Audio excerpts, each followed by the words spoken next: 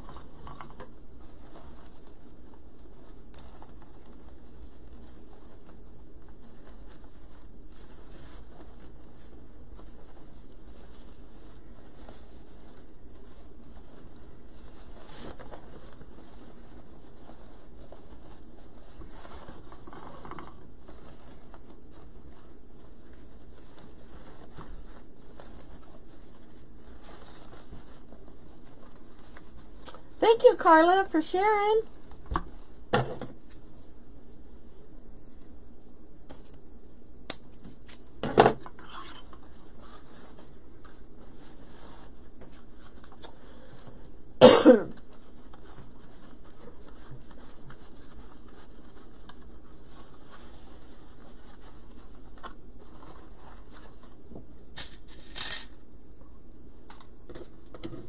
You guys, I need to go get me some more pins. I'm running low. Or use up my ribbon and get them back in my dish. That'd probably be the smarter thing to do. Now, you guys have a choice of how you want to make your ribbon tails. When I'm using this one, I like to, unless I'm using 4-inch ribbon, I like to cut them at an angle and not do the dovetail. You could do either one you want. I like mine cut at an angle.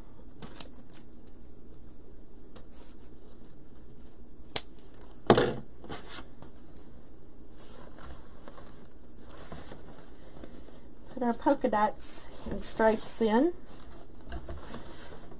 And I'm only going to do one of these on each side. So we've gone down 3, 2, 1.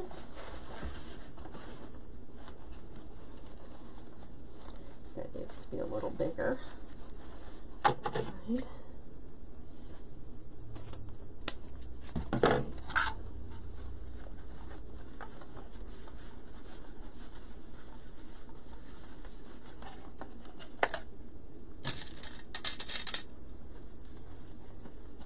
I was so excited that we were going to get up to 73 degrees today, but not until 4 o'clock. I can't wait till we wake up at 70 degrees. Okay, I'm going to do 2 loops on each side with this 1.5 inch, and I'm going to bring them down a little bit shorter, and then I'll do my center loop with this one.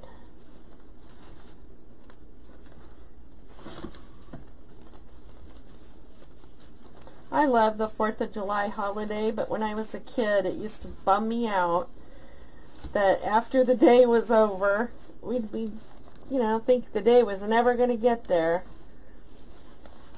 But then after the day was over, I always thought, oh gosh, not very much longer and we have to go back to school.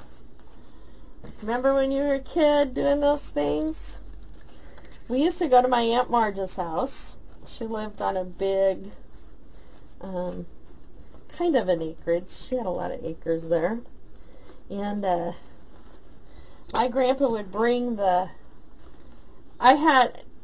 parents were very young when I was born, so I have memory of my great-grandmother and grandpa and all of my great aunts and uncles on my dad's side and my mom's side. And I just remember that Grandpa would bring that redwood ice cream maker that you had to crank, and they would all sit out underneath of the shade tree, which was where the big tractor tire thing for a sand pile thing, play sand thing was. We'd sit on the edge of that tire and have to crank the ice cream. And nobody wanted to do it. None of us kids wanted to do it. So we all steered clear. But if any of us were in trouble, that's where we had to be. And who knows, we could have gotten in trouble for just about anything. But yeah, if you walked by, Grandpa or one of the great uncles would say, "It's your turn." Oh gosh, do you guys have neat memories of your 4th of July? I'd give anything to be turning that old stupid crank to have those guys all back with us.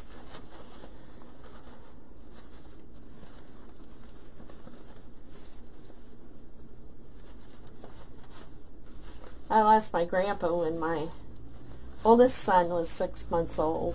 It was devastating.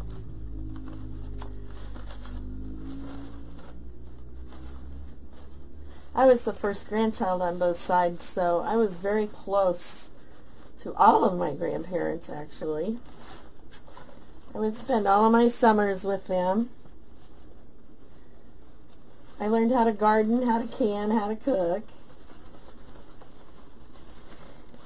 And every summer, my grandma would go spend a week with my Aunt Janet, who lived out east. And I would stay with my grandpa. But sometimes it'd be time for the garden to come in, and it'd be him and I freezing and canning.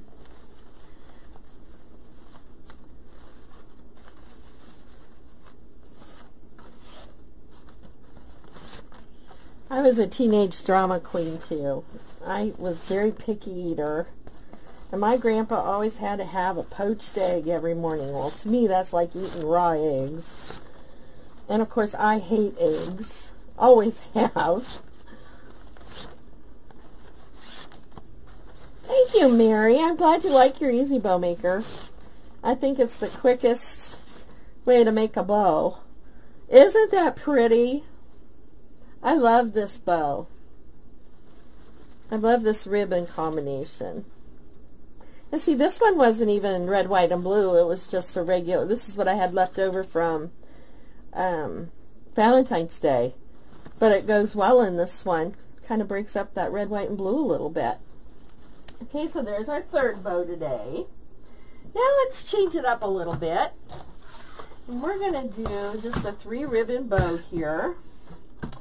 And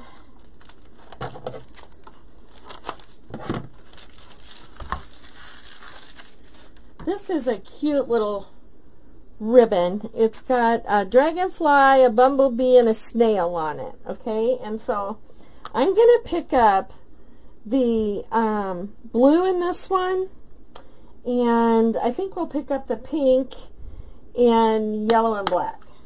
So I'm using some of the same ribbons for a couple of my bows.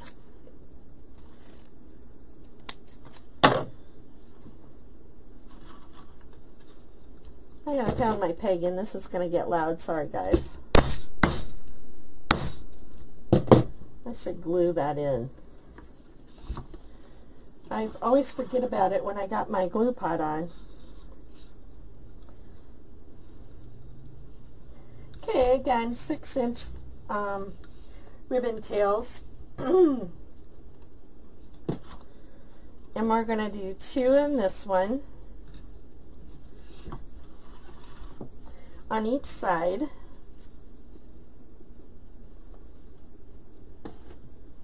Might as well just get those the way I'm going to end up with them.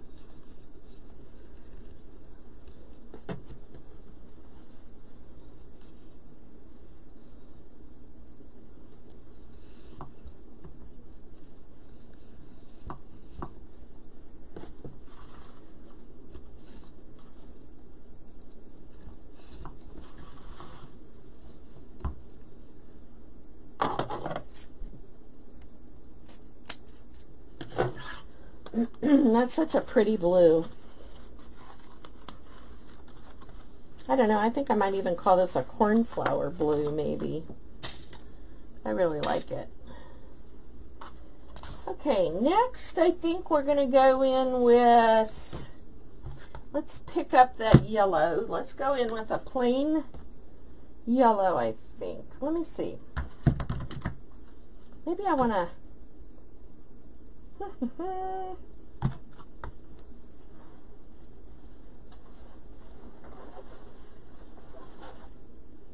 Let's see what I want to do here. Let's think about this. So I know I'm going to have this one on top. No, I think I'll have the black on top. We'll just do a loop on top. So I know I want to pick up the yellow. Let's use this one for the yellow and not the solid. We're going to get crazy here.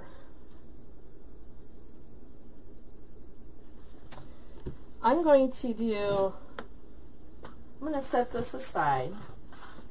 I want this one on the bottom, and I'm going to do 3 of them. See, there's no such thing as a mistake when you're creating.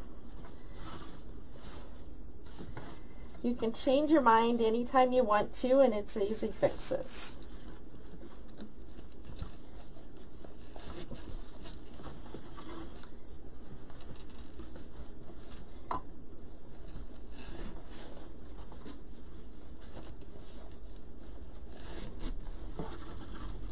The more you make the bows, the easier this gets for you. And picking out your color combinations, don't be afraid, just mix or match. I've seen some that I thought, oh my goodness, I can't imagine putting those together. And when they're all done, they're just so pretty, I just can't believe it.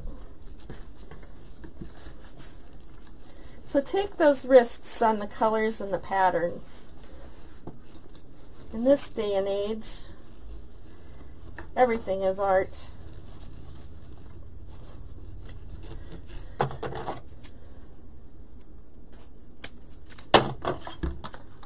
Okay.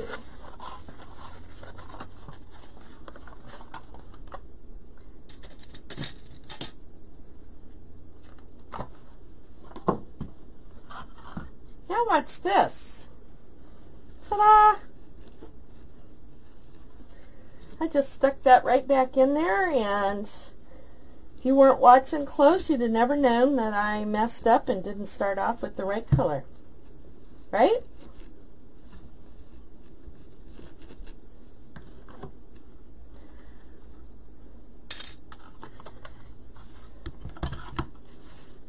Okay, I'm going to come in here with 3 of these.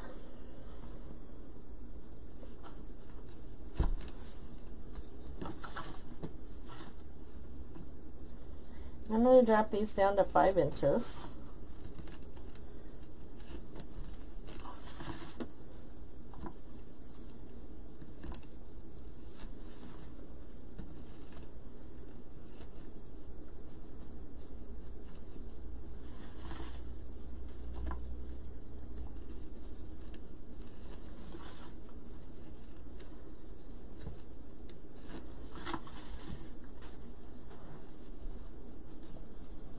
So we're mixing up solids, plaids, and of course all of our colors. Okay, now let's come in here with our black stripe. That'll make that bumblebee stand out, you watch.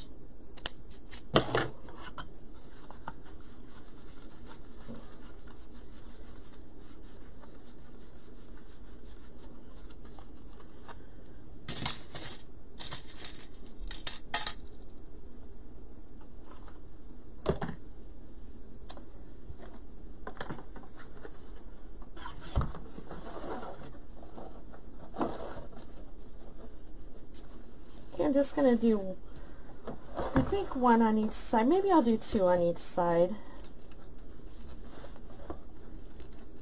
What do we do on those? We did 3. We're going to do 2 on each side of these.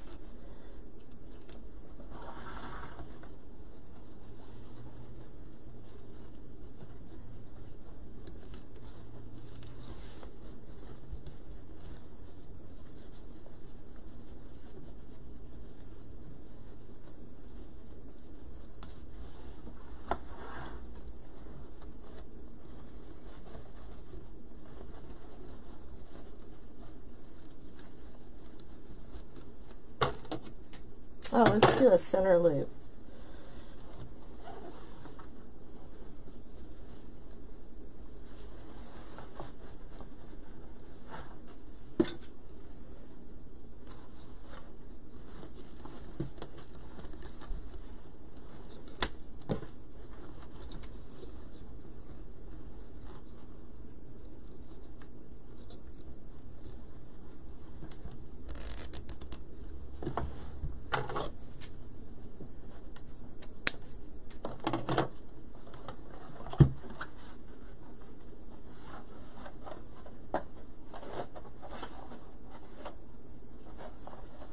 what I did with this black ribbon is I tricked your eye, and I'll show you when I pull this off.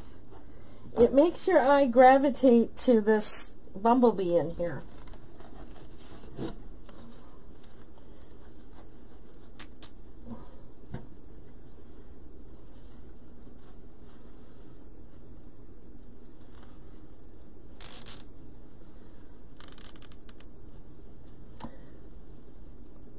Marty, it all depends on, do I have ribbon that is stiff, kind of mediocre,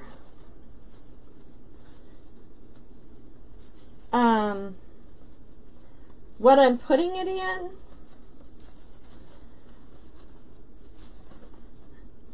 what styles I like. I don't know, I don't really think I have a rule of thumb about how many loops I put in. I try to change it up. I either start out with 2, go to 1, back to 2, back to 1, or I'll start out with 3, 2, 1. This one I did 3, 2, 3, 2. It's just a matter of preference, really.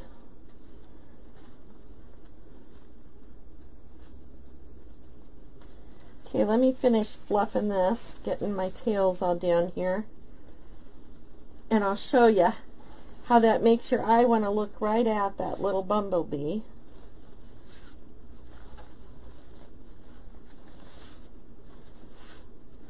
Just going to finish fluffing.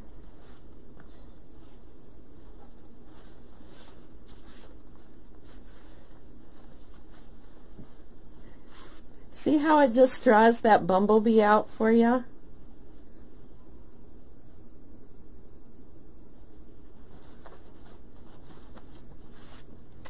Okay, one more today.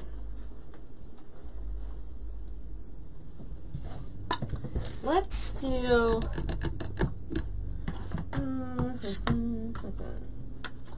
let's do this one,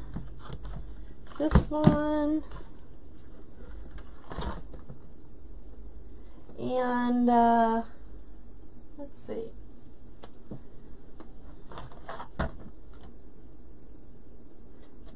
Okay, we're going to start out with the green stripe.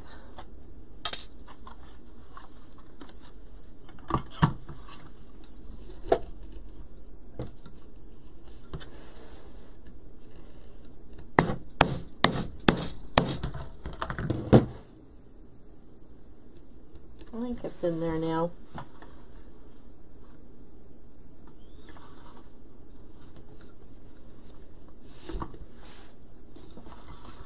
I love this lime green color. I use it in a lot of my stuff. When I'm making grapevine wreaths, I always make sure I have a little bit of lime green foliage in, as well as the dark greens. Because this is just like black, it makes the other colors pop a little. Okay, I'm going to do 2 on this one.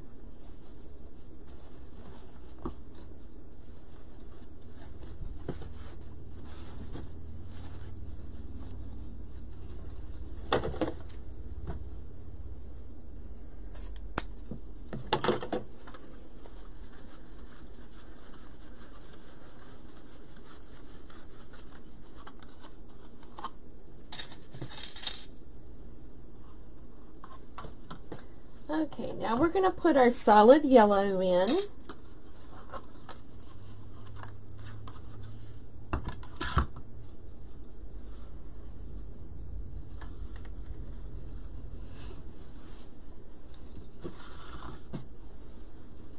And we're just going to put 1 on each side.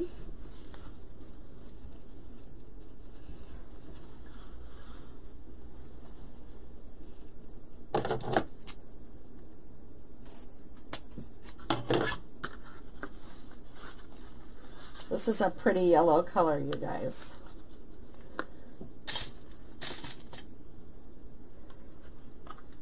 Now, we're going to go in with our plaid, which has the yellow, the green, and the hot pink.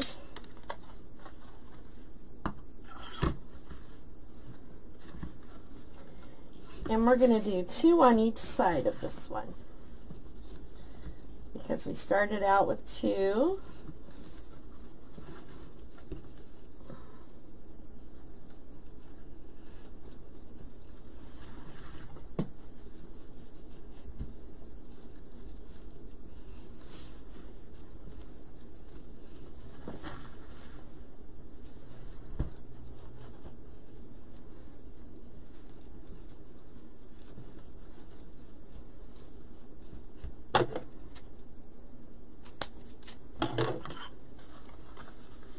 So we've got a stripe, a solid, a plaid, and now we're going to do a polka dot. Now we're going to come in and play with the hot pink in here.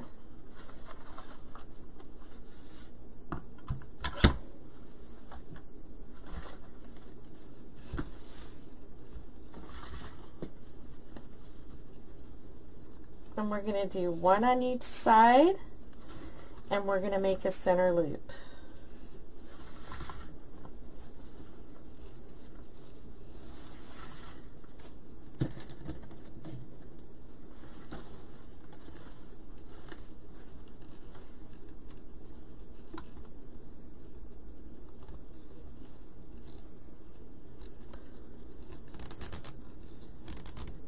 No, I don't think this, I don't know.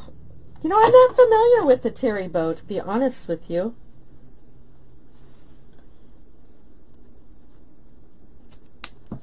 I'll have to research that.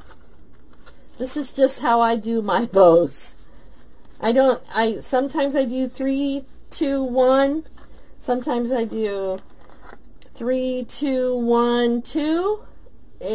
Sometimes I start out with 2 loops on each side, then I'll do 1, then I'll do 2. I honestly think I honestly think I've heard the term terry bow associated with the pro bow. I could be wrong, but I don't know. But I'll find out that answer for you before I am on again. I'll look it up.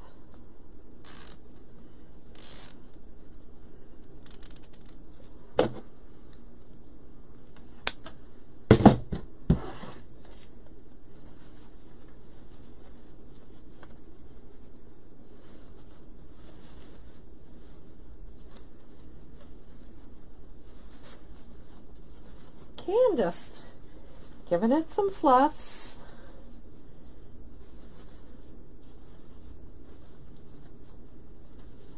This is a cute little bow.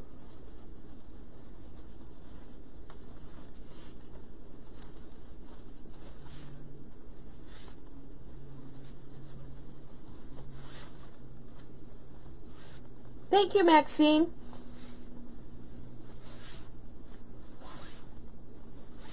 I don't know that I've ever made one of the terry bows.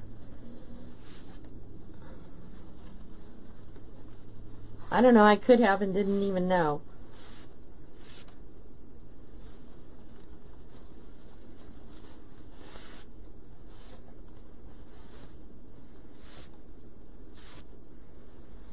Okay, isn't that cute?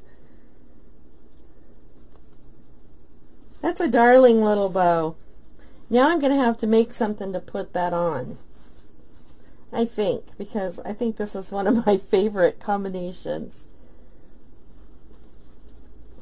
So, today we did several different bows. They're all a little bit different, yet they're a little bit the same. I don't know, I'm pretty partial to this one too. I like that one a lot. I don't like the black and the tan. I just love ribbon. Ribbon is my thing.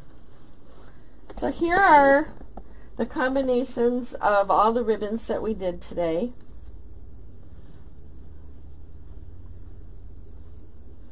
So I hope that it helps you in picking out your ribbon combinations. And, you know, really, ladies, there's just no wrong. You just have to think about, okay, so for this ribbon, I looked through my ribbons and this one caught my eye. So then I started playing off of, okay, let me pick something with the 3 colors. And then I had some in my hand. I had several of the greens and I had several of the yellows. And I decided I wanted to go with the stripe of solid, the plaid, and the polka dot. So the different combinations, you want to keep your color scheme in mind. So on this one, I knew I wanted to work with this one today. So I used a plaid to pull out the yellows. I used a solid to pull out this funny blue. And then I used the black to play off the bumblebee.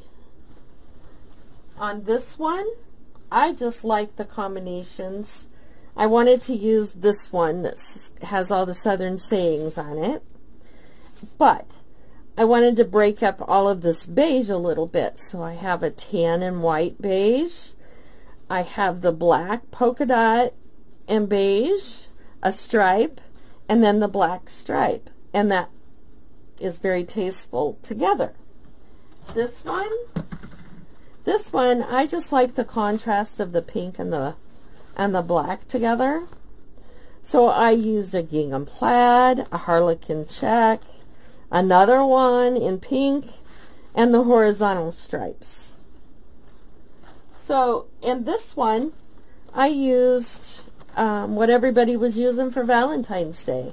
I threw that one in to break up all of the red, white, and the blue.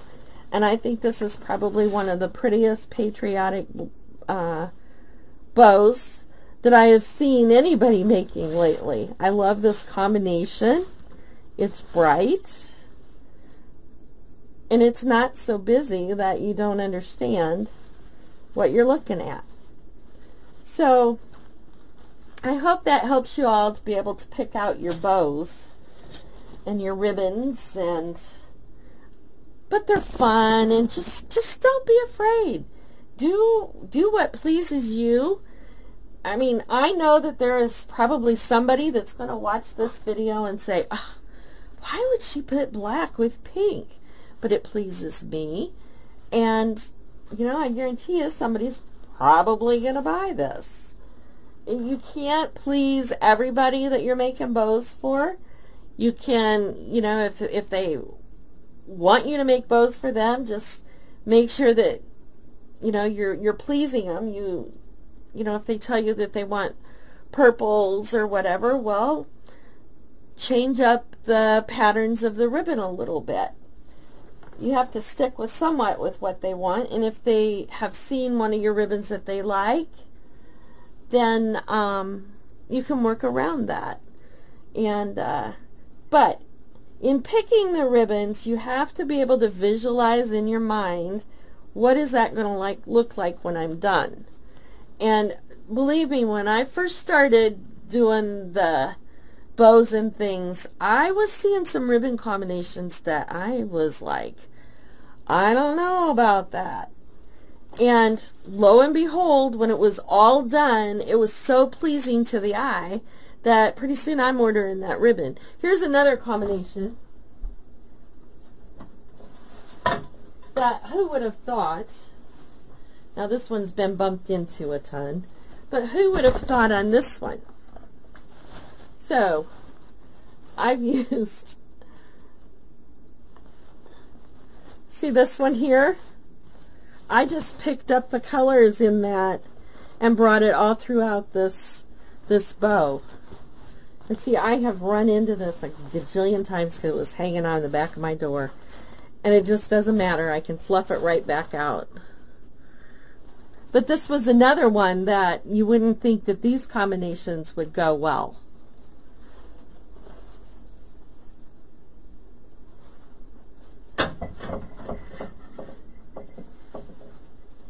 So I hope that helps you all.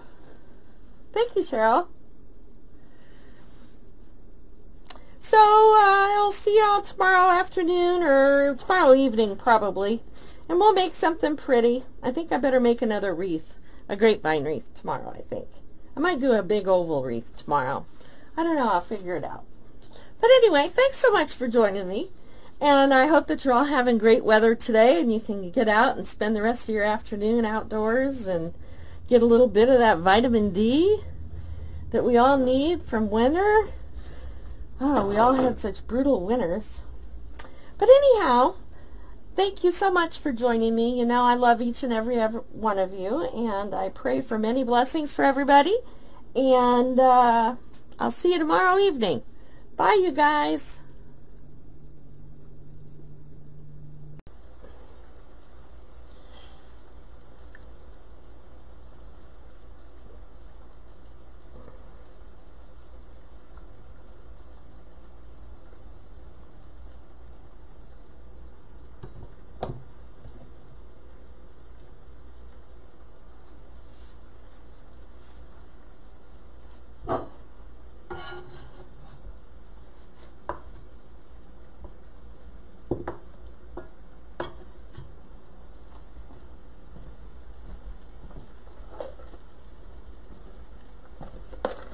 So tonight we're in the kitchen chatting. I'm making dinner. We are making, it's pasta rosa, and in the South they have a grocery store down there called Publix, and they do this recipe with scallops, but I'm not a scallop fan. Hi Judy, hi Shirley, how are you guys? So I switched this up a little bit and made this my own recipe. So tonight we're having shrimp with Alfredo, some fresh Roma tomatoes. The pasta I'm using tonight is bow tie pasta. It takes 8 ounces of that. So I'm going to go ahead and dump this. I'm going to salt my water because my water is boiling. And I'm going to just dump my pasta in and let that be cooking while we're chatting.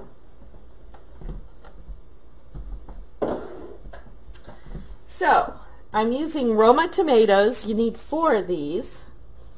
And I'll show you how I do them. You cut them lengthwise. I section mine in 4.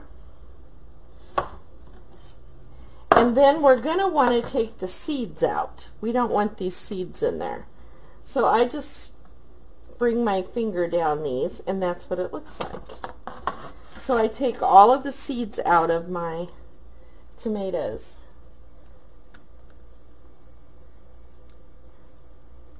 Hi Kathy.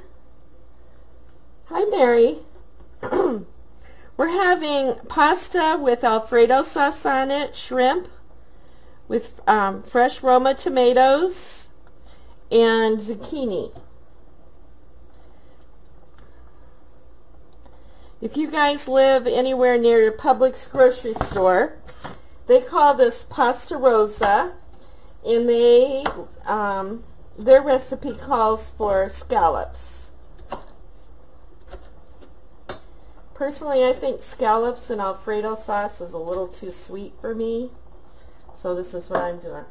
Okay, I'm going to get my saute pan heating. Also, they sell a lemon herb butter. I don't have that, so I am going to make my own with a little bit of 2 tablespoons of butter and a little bit of lemon juice. I didn't have fresh lemon there. I did buy them because they didn't look good. So I'm just going to dice up my zucchini next. We'll let our butter melt, and then we're going to add our spices into that. Hi, Sue. That sounds good, Cap.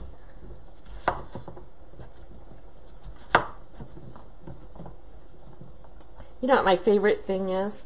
I love to go to Olive Garden, but I never order an entree.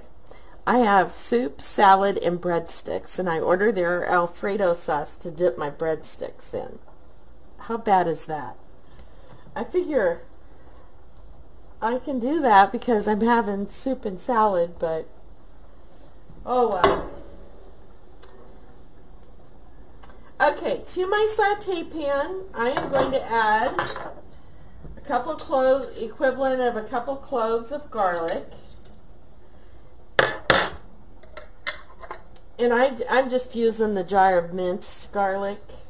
And I'm going to add some red pepper flakes. I don't know, about a half a teaspoon of them.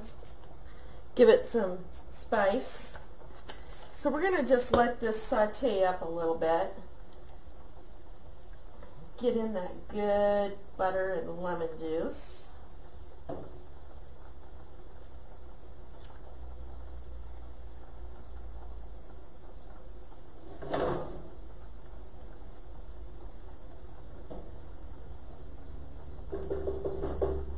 Turn my pasta around.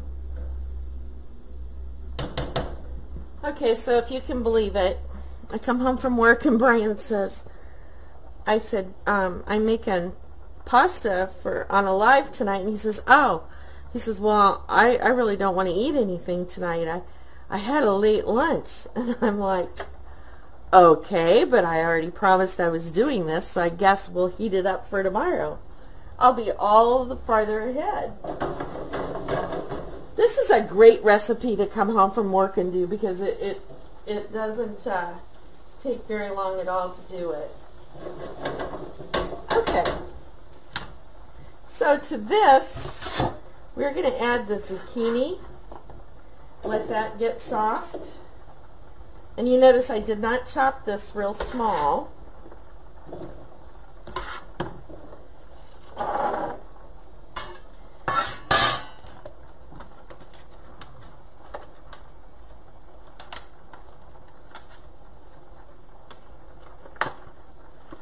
You know, when I was younger, I worked for a family of Italians, and you know how they are. They take up all your time when you work for them, and they like loyalty, and I'm a real loyal person, so that just worked out really well for me. But anyway, Sunday dinners were spent at my boss's house, and I learned how to cook a lot of things. Hi, Pam. Thank you. So I'm just going to chiffonade this. And all that means is rolling it up and slicing it thin.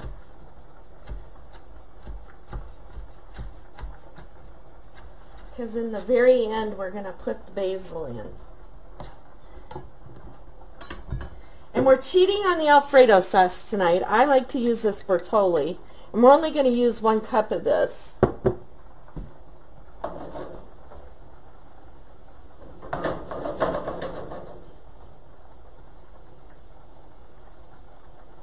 So we're just going to let our zucchini hang out and get soft.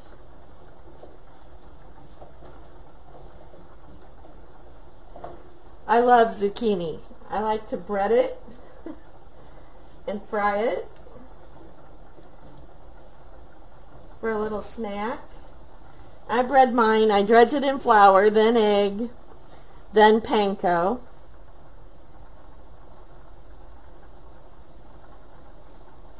I like the zuppa, whatever that is. The one with the bean and I don't know. I can't remember the name of it. Hi, Jean.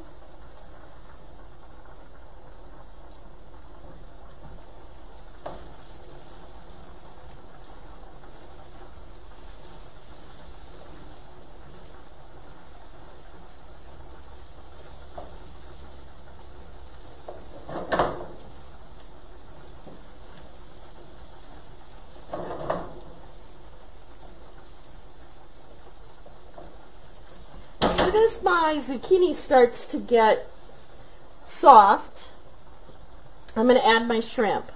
Now I'm picky on my shrimp, and it's really hard being up here in the Midwest and going to the grocery store and getting good shrimp. But this is Patagonian pink shrimp, And they only had one size to get, so pasta fizzle, that's it.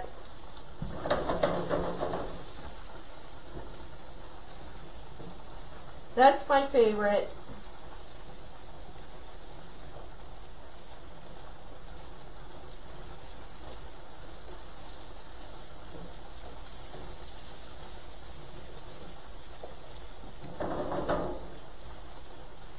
I do not like minestrone soup. Because I don't, some things I like to mix, but I only like my certain combinations because I'm a picky eater. Hi, Deborah. Welcome. Now this recipe will serve 6 people, and how I usually serve it is my pasta goes in a bowl, and then I have a platter, and my salad goes on the plate. And I like Caesar salad when I have this.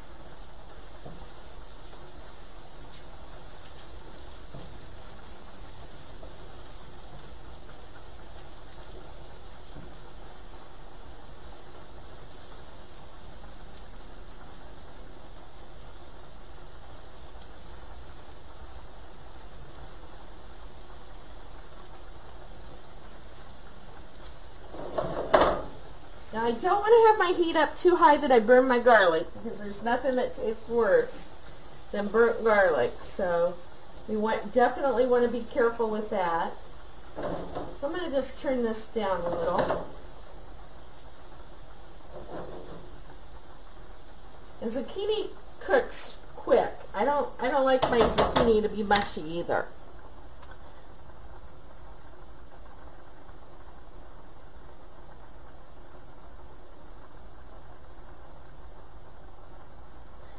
Yep, I agree.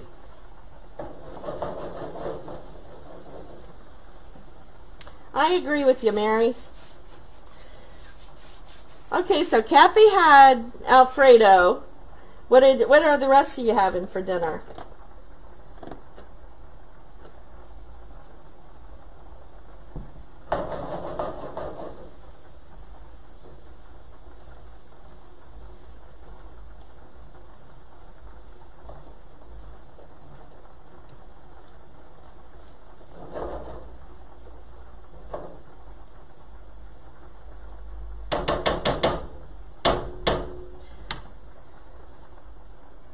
I'll tell you, the one thing I miss about living in Florida is the Publix grocery store. Oh, Judy, that sounds good. Hi, Myra. We had tacos the other night.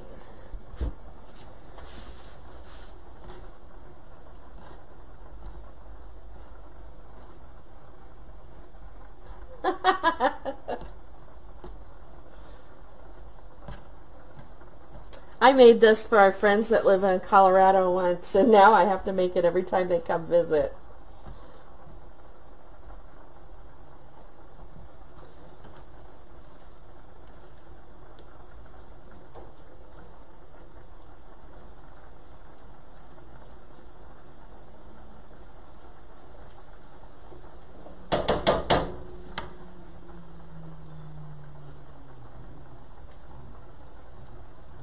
Oh, I'm a green bean girl.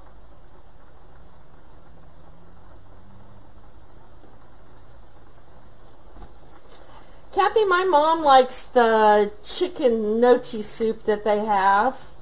I'm not a fan of theirs. They put something in it that I don't care for. I don't know what it is, but it tastes good the first 2 bites. And then my taste buds are tired of it before I ever get it finished, I think is the deal.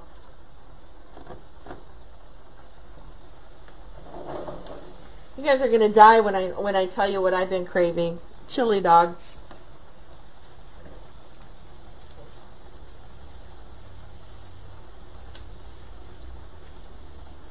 I think we might have to have those tomorrow night.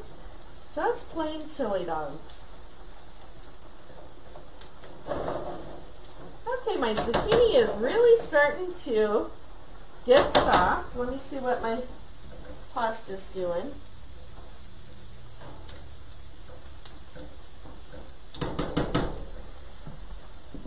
It's getting there.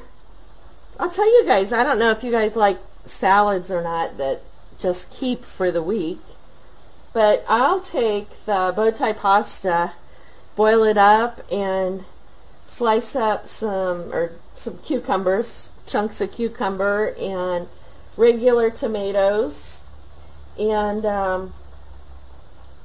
you can add onion in it if you want, and olives, whatever you like to put in a pasta salad. And then Olive Garden salad dressing is fabulous, just poured over that. We keep it in the fridge, and it goes with sandwiches or whatever you want to have, fish, chicken.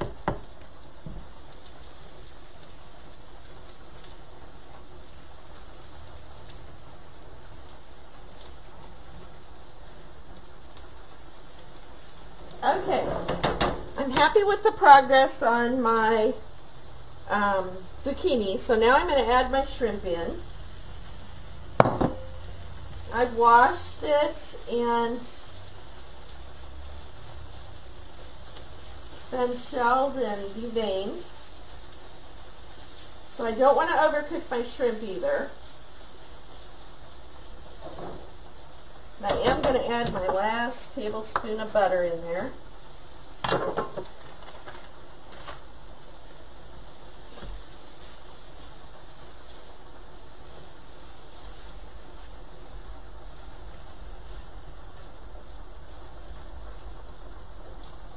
Okay, and while my shrimp is cooking, I'm going to add in my tomatoes.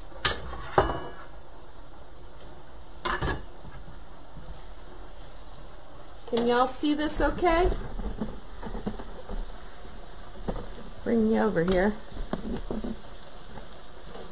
This is a pretty dish. It's all the Italian colors. Red, white, and green.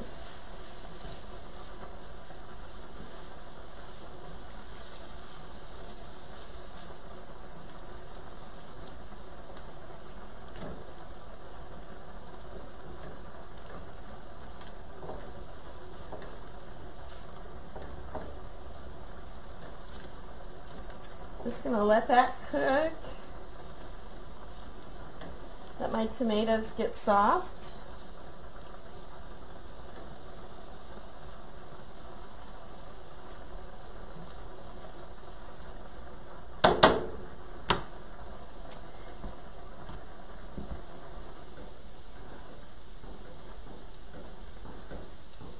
My pasta's close. Let's see if I missed any comments.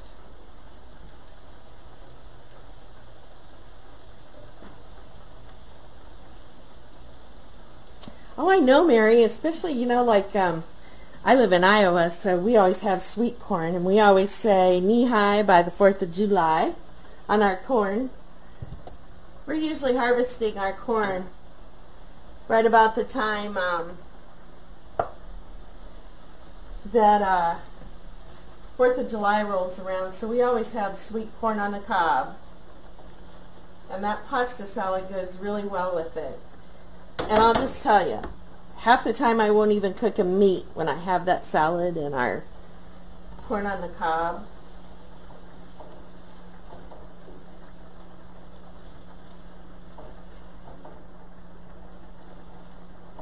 Oh, you guys, the smell's heavenly.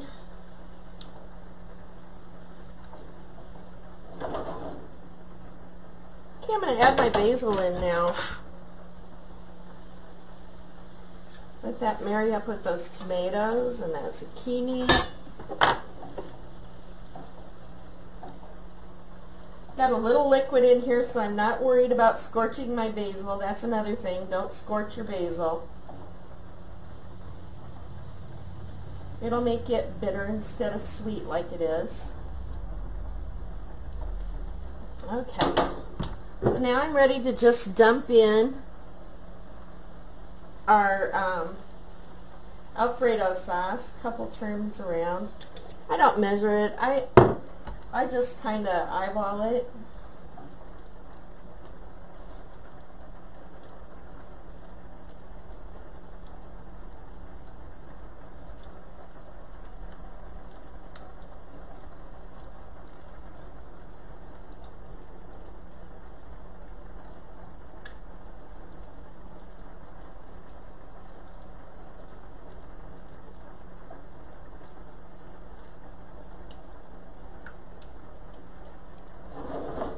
How pretty that is.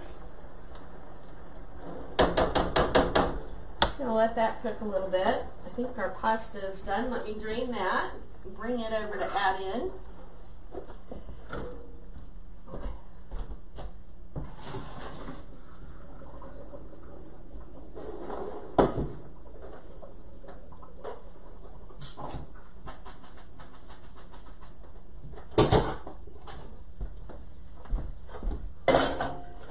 And I'm not worried about any of the liquid all draining off. It doesn't matter. It's starchy to make the Alfredo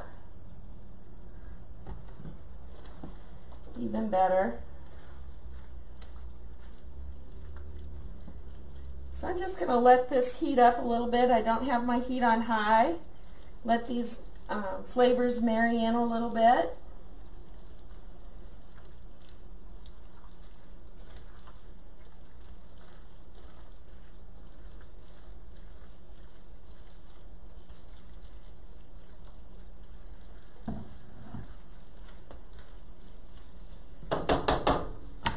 Lastly, we want to put some Parmesan on.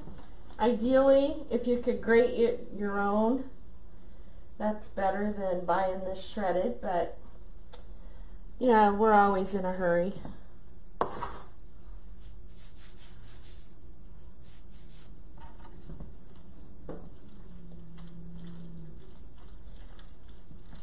So, I give you the recipe, but I'm afraid of copyright. So what I'm going to tell you to do is go to PublixAprons.com, and the recipe name is pasta rosa with scallops. And you can put the scallops in if you want, or you can substitute the shrimp like I have. Jean? This white, I don't order anything Alfredo except the sauce to dip my breadsticks in. But this doesn't get old on your tongue after the second or third bite. Hi, Donna. So anyway, PublixAprons.com, and you can sign up for their emails, and they will send you recipes every week. And they're always this quick to do. The one thing I like about the public grocery stores is they have a refrigerated section, and then they have a lady that's demoing. I'll put this up so you can see my face. They have a lady that's demoing these recipes, and they change. There's like 5 or 6 recipes every month that they will demo. Everything you need, right down to the bottle of spices. Exactly what you need is in this refrigerated case. So if you like what they're serving, you just go over, get the recipe card, and right there is everything you need. I love that. Let me put some of this in a dish so you can see how pretty that is. And like I said, I usually put mine in a bowl.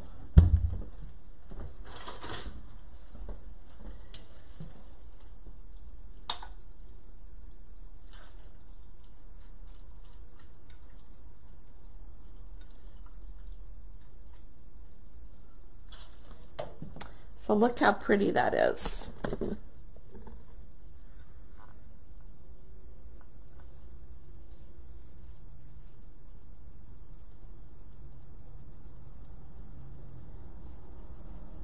So, again, you can substitute the scallops if you want to in this recipe. I can tell you it's heaven. He might not be eating tonight, but I might have to have this small dish tonight. Anyway, I hope that you all will go to the Publix website and download their recipe because it is fabulous. Hi, Vonda. So, and very easy. You saw how quick it was. The only thing that I had done was a few tomatoes that I had seeded, and I had my water boiling. And here, we're not even on a whole hour. So, easy dinner. Easy to do after you've worked all day and want to come home. And, you know, there's nothing better than homemade anything in my book. So, anyway, I'm going to say goodnight. And, oh, I got most of my t-shirts in my Etsy shop. If you like the vertical cross, I've got a Jesus, a faith, a blessed, and, well, trust. The vertical crosses on the t-shirts, I think they're fabulous. And a couple other ones in there that are really inspirational. And I think you'll like them. So go check those out in my Etsy shop.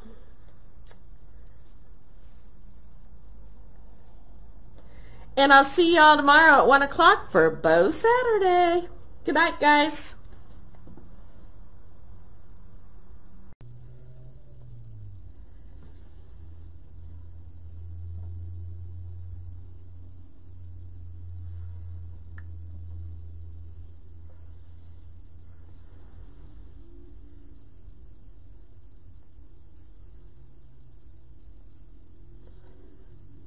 Hey Judy, how you doing? Hi Karen. Hey Sherry Lynn.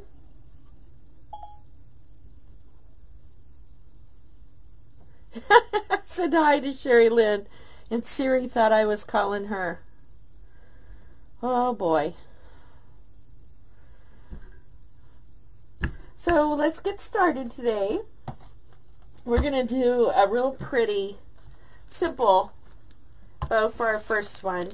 We're going to use the, I call this an ocean blue color, and yellow. So, oh, thank you, Karen. Oh, you guys, we're so up and down with our temperatures. So, the last few days, hi Shirley, I've been enjoying the, wearing a jacket, a light jacket, or a heavy sweater. Good, Judy. Glad to hear it. Hi, Aurelia. So today, it's cold and windy, and back to winter coat weather. Ugh. So quite a few of the ribbons I'm using today came from the Wreath Shop, which is another place if you don't have a tax ID. I'll post my link for that after the video is done. And all the details on where the ribbons come from. So again, I'm going to just do a 6-inch loop on each side. Hi, Tracy.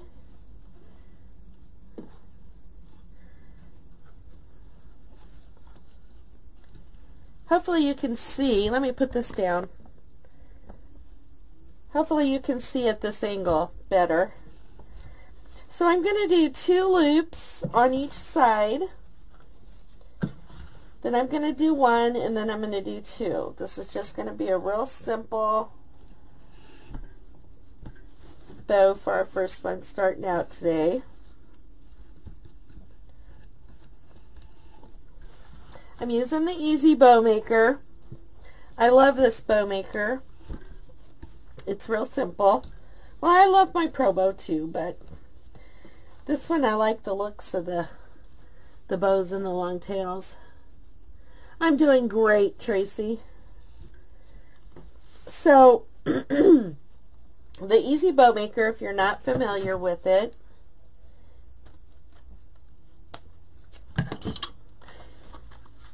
has the markings so that it's all nice and easy for you. So it has the 2 center pegs. The 2 tall dowels are for wired ribbon bows. Hey, Cheryl.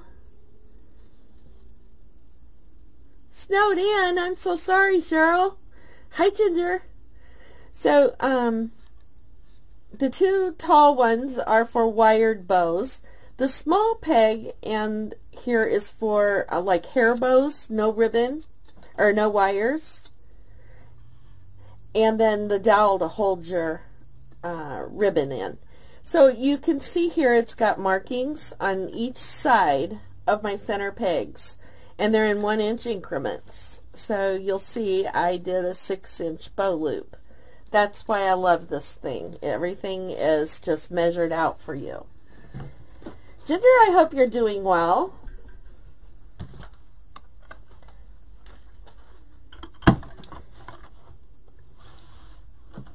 So I've got yellow in my daisies on this one, and the blue background matches this. So I want to pick some of that yellow up. 16-inch tails. I'm measuring 8 over here and 8 over here. Put it in, give it a twist, and see how pretty this ribbon just lays.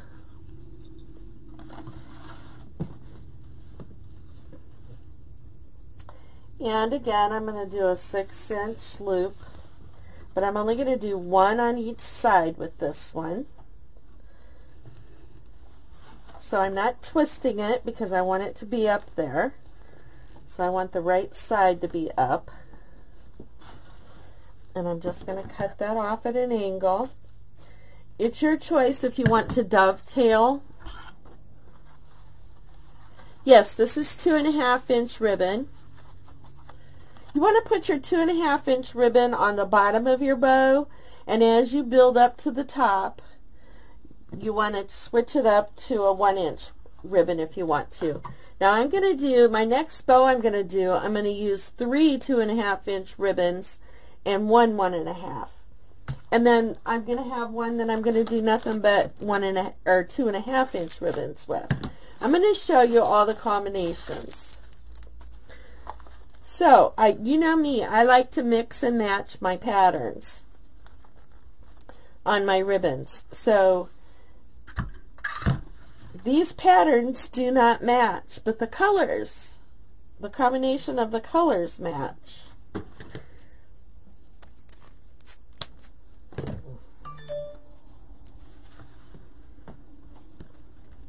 And again, 16-inch tails.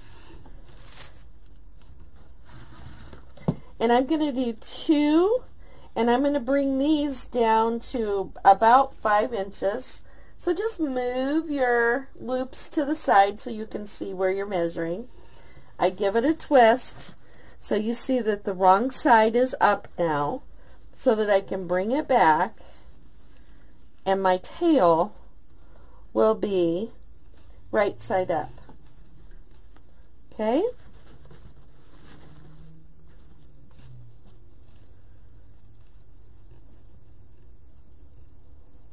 Okay, Shirley, glad you stopped in to say hey. So I want you to notice something else. These are where my base, my bottom. So I've got those spread out pretty well. I only used one of the yellow to pick out the center of my daisies. And I have that one nestled in between these two. That's another reason why I like this easy bow, and it's really, if you're just starting out to make bows, this is very easy to learn.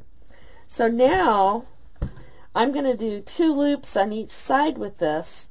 So I'm going to want these, they're shorter than this one, but I want these to be down on each side so that my yellow hangs out. You'll see. So let's continue.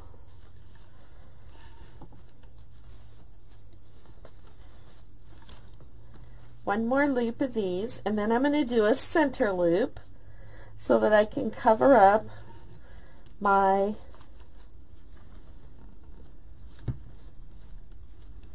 zip tie that I'm going to use. And I'm using black zip ties today so you guys can see easier.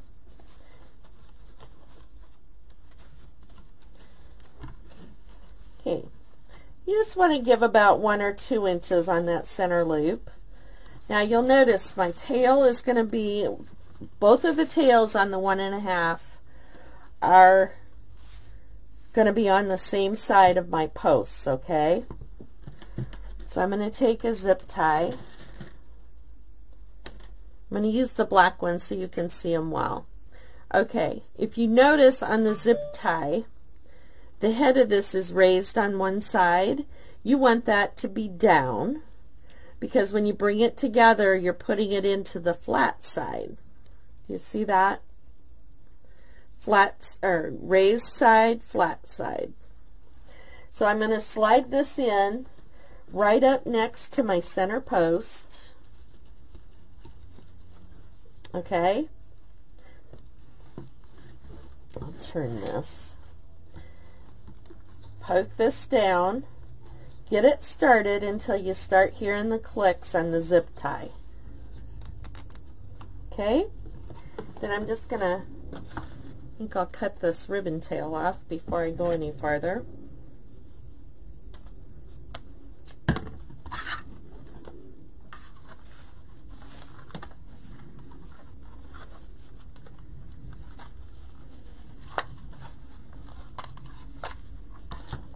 Okay, so now I'm just going to take it off, hold it tight. You don't want to lose anything. Get it started going tight. Then I'm going to stick a pipe cleaner in here so that I'll be able to attach this to whatever I'm working on. Okay, just continue to tighten it as tight as you can.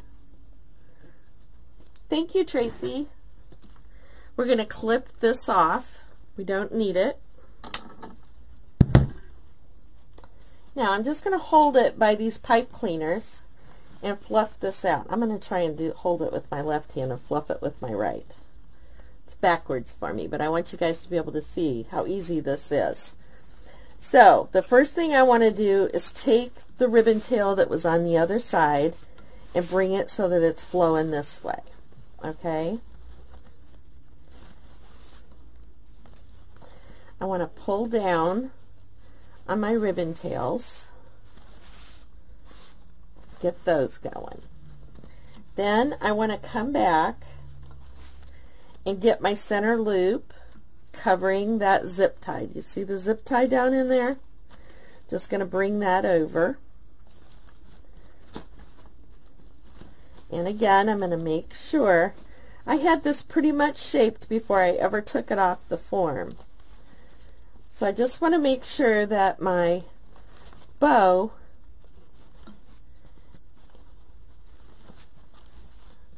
and because I tied that so tight, I can just pull and tug on this all I want to. So there's our first bow today. It's pretty. Love these colors. So let me show you how to store them. If you're going to practice, you're going to have lots of them sitting around like I do. I sell my bows in my Etsy shop. So I keep these in a big box until they sell. So I just roll all of my ribbon tails up. Just like this. Now if I was going to make this and just put it in the wreath, all you have to do is just run your fingers on your ribbon tails and they just curl right up. But because I store these, this is what I do. So when they get these in the mail, they just pull them out by the center loop, give them a shake, and they're ready to go on their project.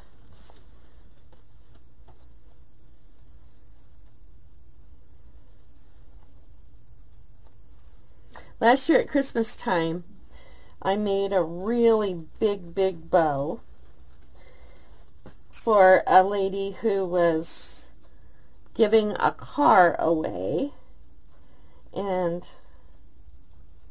so I can make some pretty big bows.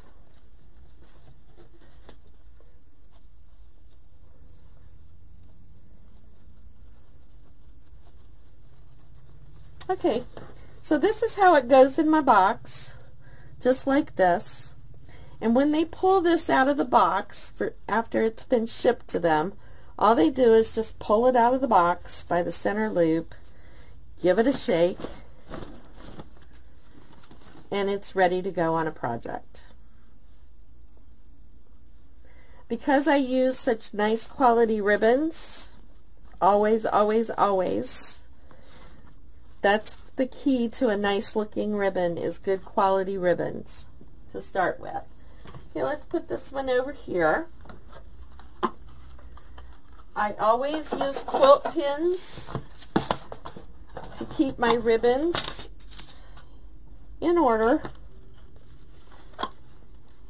Quilt pins have the large pin head on them.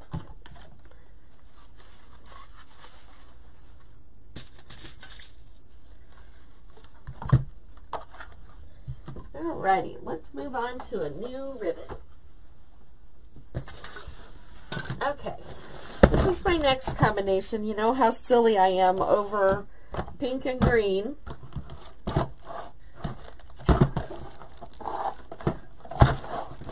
So this is our next combination. This is a pink with green rickrack in it. This is darling. Makes me think of my grandma. Hi, Maxine.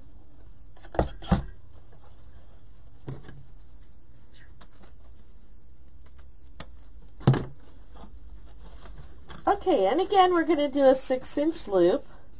Actually, we'll do a 7-inch loop, okay? Let me remeasure this. I got myself sidetracked.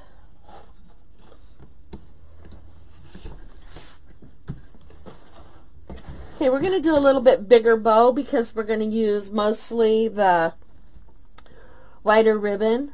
Oh, Jennifer, thank you for stopping in. We're glad to have you. We meet for Bow Saturday every week. Okay, so this is going to be a pretty big bow. We're going to start with 3 7-inch loops.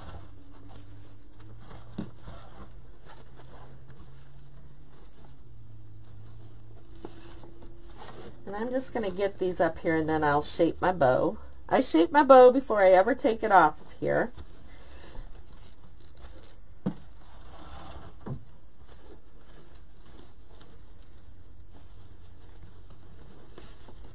I think I'm going to have to make a wreath so I can put this bow in it because I really like this one.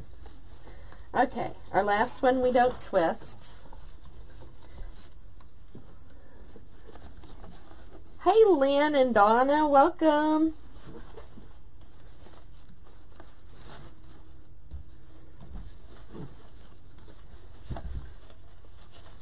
And the more you put in here, the harder it is to keep your posts together. Sorry, I know that was loud. Okay, so again, I've done 3 loops this time. I make my X, and these are just the bow tie right straight across. Let me cut my tail.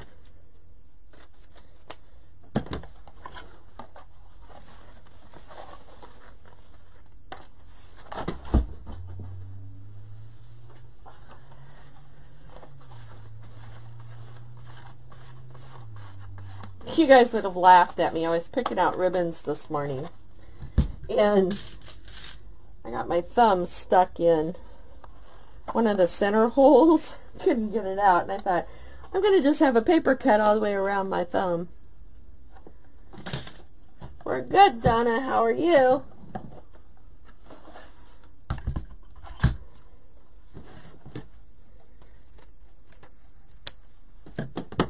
Okay, so today I want you to pay attention to what I got going on here. I've got kind of a argyle plaid, I'm going to say, all the same color. But I've got stripes, I've got squiggle lines, and polka dots going on here. But even though I have all these different stripes and polka dots and plaids and things, the color combination still ties them all together. So I'm going to come down to 6 inches and I'm going to do 2 loops with my polka dot. And I don't want this one next. I want my green next. I'm glad I'm paying attention. No, I don't. I want this one next. I'm sorry, guys. I forgot that I was putting the polka dot 1.5 inch up there.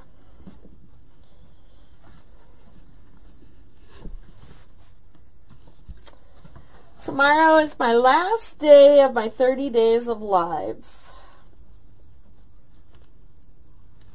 This went by quick, didn't it, you guys? Just seems like I just started. Thanks for sharing, Jennifer. Hey, for those of you who haven't signed up for my contest, this is my anniversary month. Please go to my page and click on the anniversary celebration giveaway and go sign up. Tomorrow or tonight at midnight, the contest ends. I'm giving away a wreath of your choice out of my Etsy shop and a box of ribbon.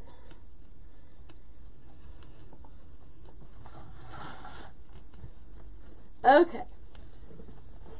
So this is just going to be an X. Bring this one down.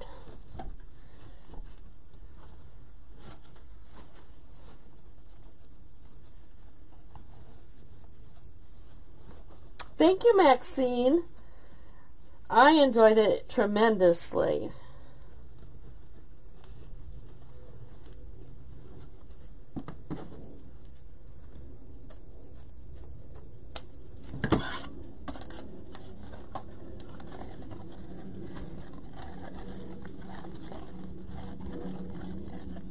Thank you, Miss Judy.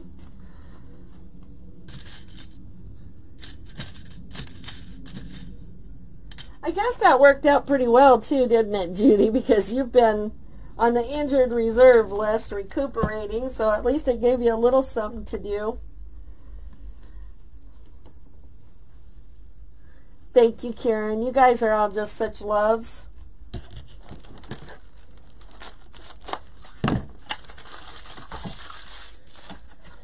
Alrighty, let's get our green in. We're going to pick this up out of the rickrack.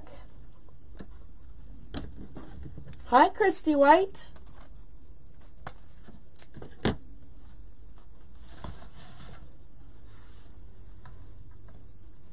Again, 16-inch tails. And I'm only going to put one of these in. So we started out with 3, we went to 2, and now we're going to go to 1. 1 loop on each side. And we're going to keep these at, we're going to drop this down to 5. Okay? So a little bit shorter than our 6.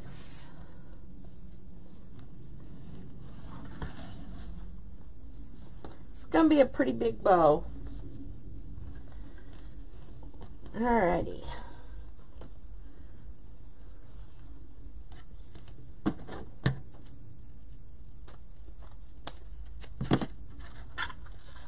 Now let's put some little bit bigger polka dots in here.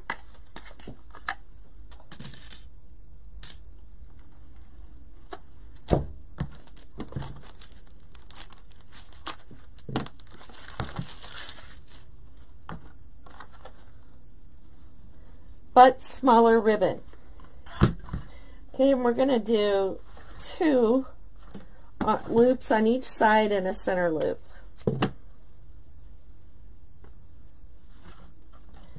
"16-inch tail." Now you're going to notice that my pegs are pretty far apart right now because of all the ribbon that I've got in this. So don't get discouraged, because this is going to slip up and down and up and down, and it's not going to stay in the center, but you can always go back and put it in the center. Okay, I'm going to leave these about another inch shorter So now we're down to about 4 inches. And again, I want 2 of these on each side.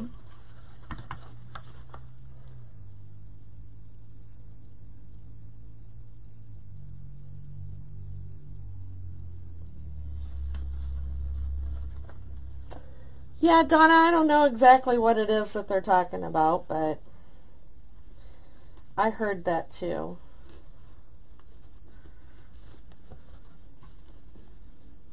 Anybody know what it is they're taking away from us?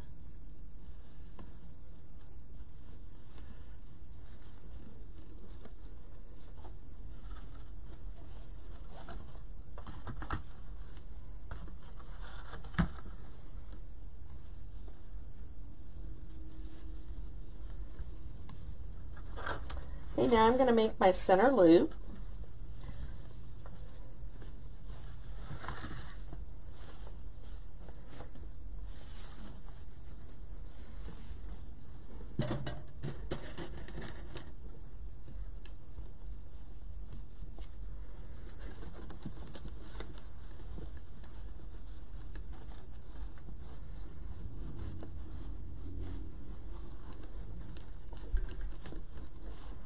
Okay, I'm just going to tighten this until I hear my clicks.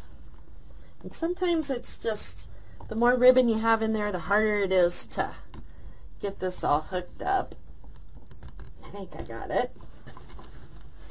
So I'm going to pinch this tight, make sure that, there we go. I'm going to get my pipe cleaner in there before I tighten this up anymore, if I can. I'm going to turn that a little. See how thick that is?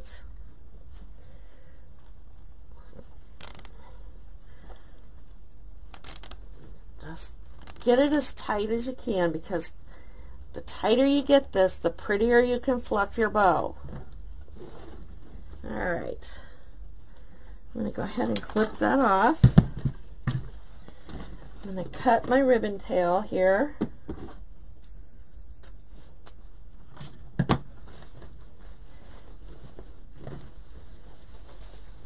Oh, this is so pretty, you guys.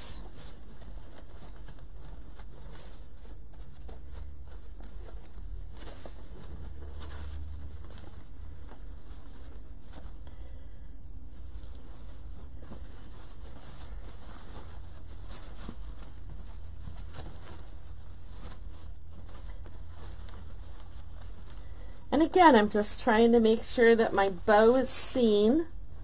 Each one of the loops is seen easily on each side.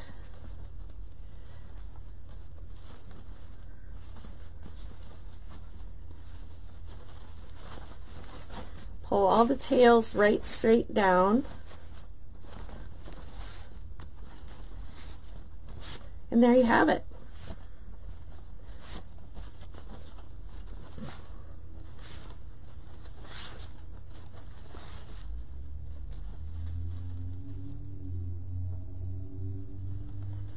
So there's our second bow today. Let's move on to our next colors.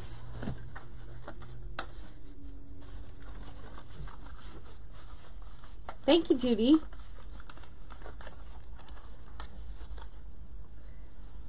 I'm kind of mellow on my colors today. I haven't put any outrageous combinations together, have I?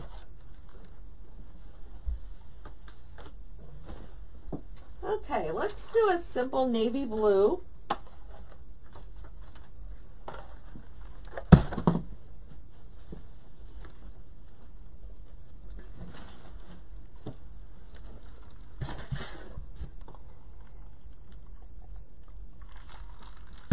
Okay, this one is just going to have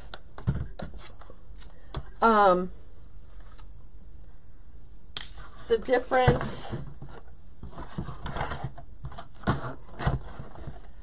they're all going to be 2.5-inch ribbons. Sherry Lynn, They're all going to be 2.5-inch ribbons, but they have the stripes and the chicken wire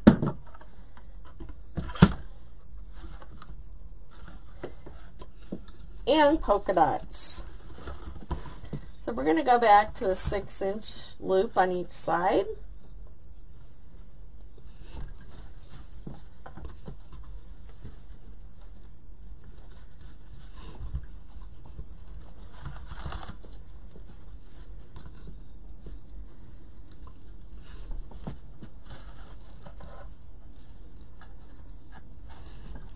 I'm going to do 2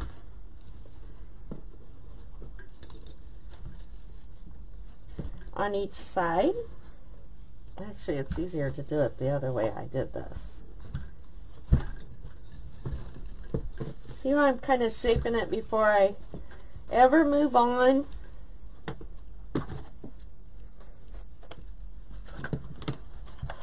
This is heavy, heavy ribbon.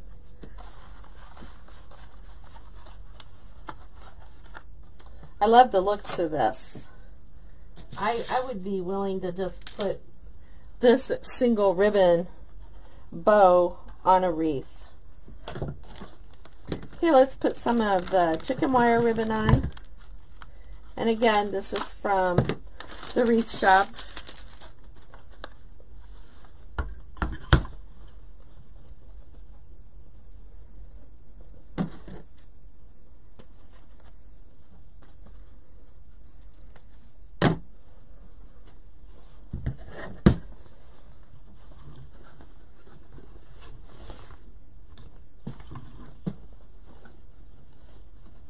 This one would make a pretty blouse.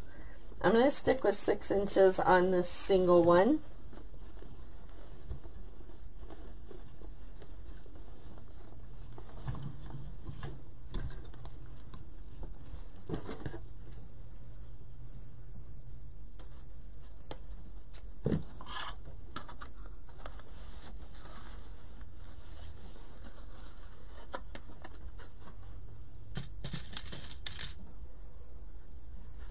Well, Cheryl, you're not alone. We all know they're going to take something away, but we don't know what it is and what all it's going to affect. I have a feeling if they started notifying us in November, we're all going to be crying in our soup. We didn't realize what it was.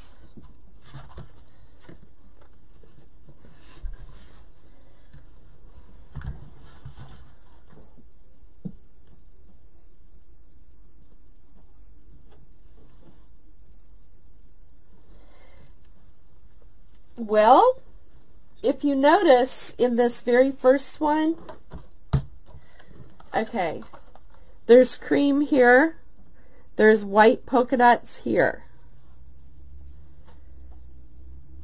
I don't know, I just love it.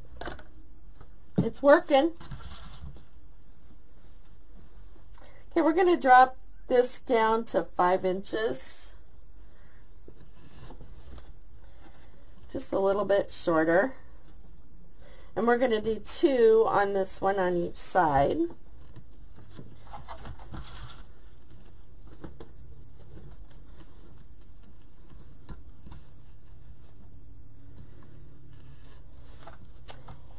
And a center loop.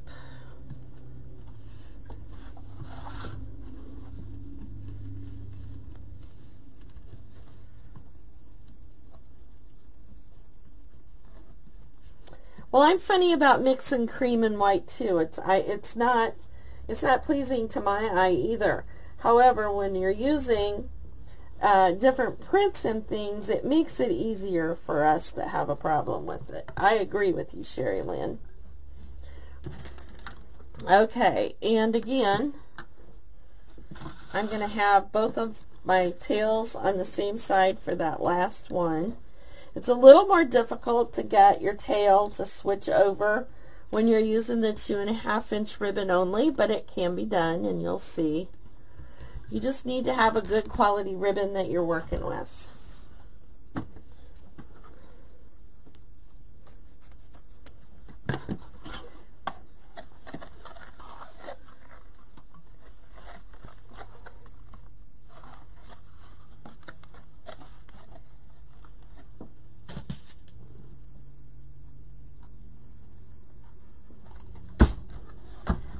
rid of those.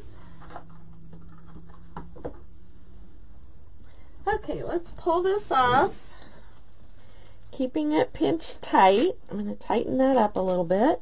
I'm going to put my pipe cleaner in and get it real tight.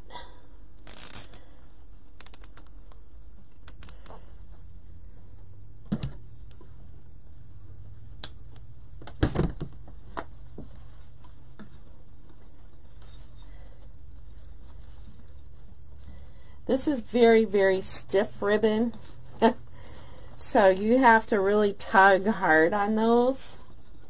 That's why you want to make sure that you get your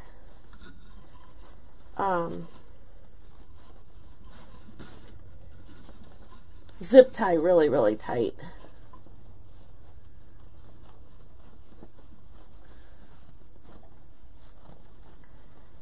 Oh, Donna, thank you. Hi, Nancy.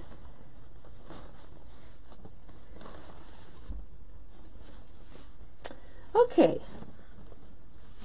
See, isn't that pretty? Very simple.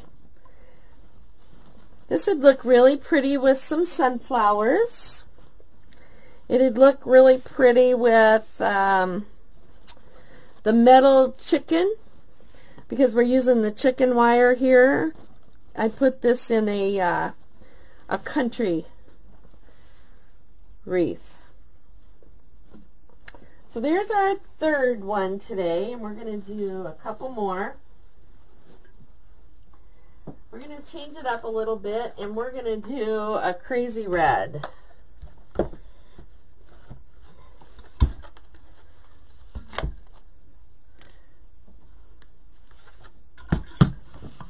we're going to do 4 ribbons in this one. Thank you, Donna.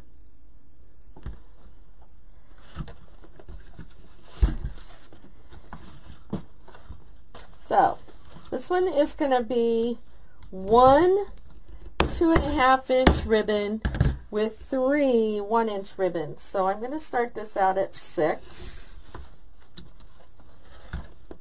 And I'm going to do 3 loops of the red dot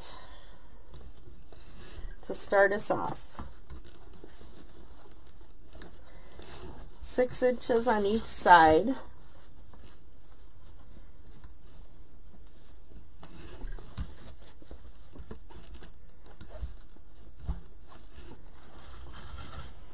Okay, I'm going to give this a little fluff.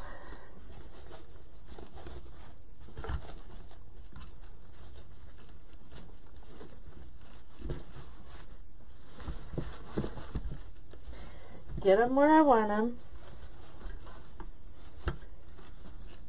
Don't you love this red and white dot? So bright.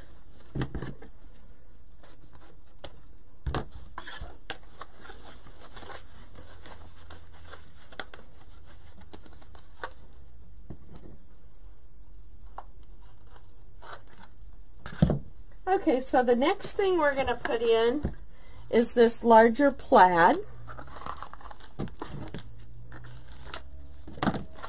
And again, this is all reds and whites.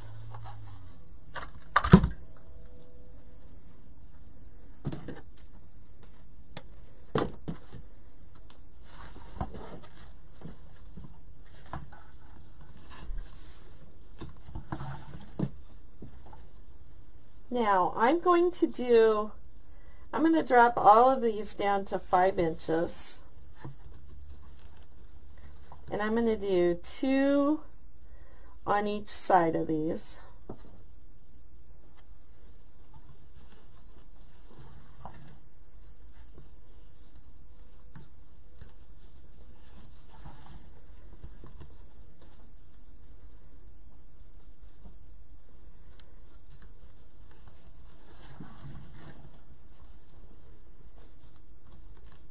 Oh, I love this ribbon, you guys. It's so nice. See how that happened? Went right back.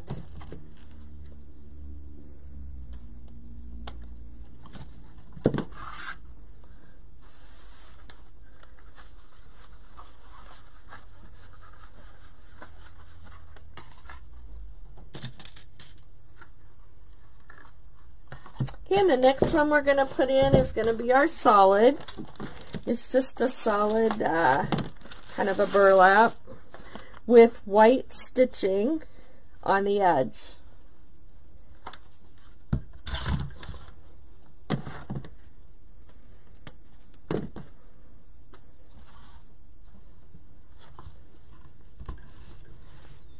Okay, and I'm just going to do one of these on each side. Again, staying with the 5 inches.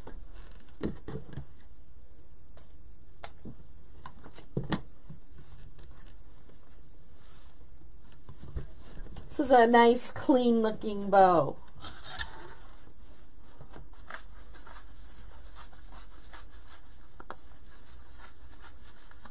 Last week I did quite a few of the red, white, and blue. Okay, now we're going to do a gingham check.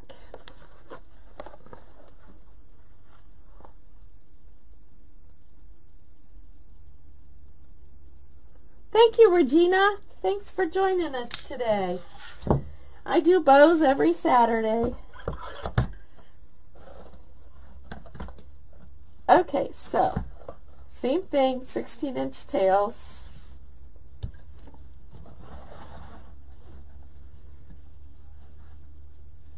And I'm going to do 2 on each side, and I'm going to keep these at the 5-inch mark. And then we're going to do our center loop with this one. Hi, Vanessa. I'm great. How are you?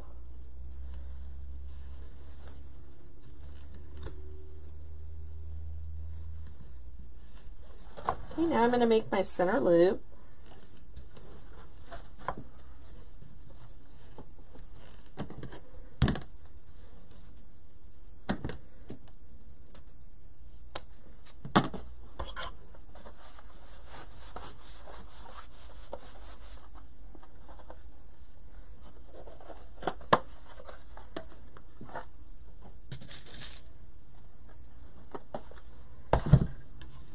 I'm going to put my zip tie in. Get it started till I hear the clicks.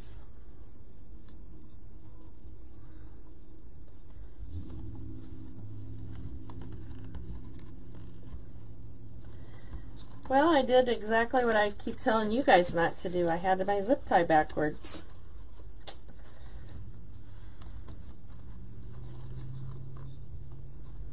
Kept thinking I should be hearing clicks. Hey, Janice. Okay, keep a tight hold on it. Get your zip tie towards the back to tighten it. Stick your pipe cleaner in. Get it as tight as you can.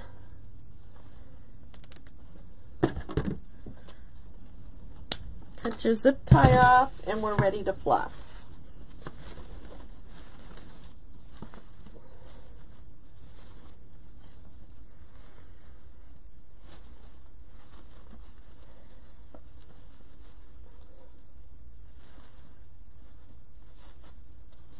You can see all of my different ribbons in my loops.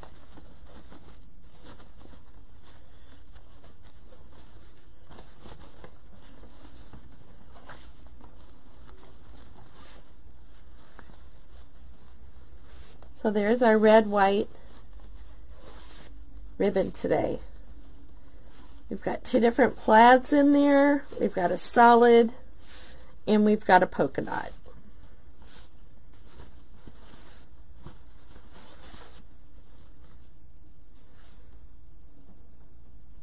Just take your fingers and curl your ribbons. Okay, one more today. This one is going to be pink and yellow.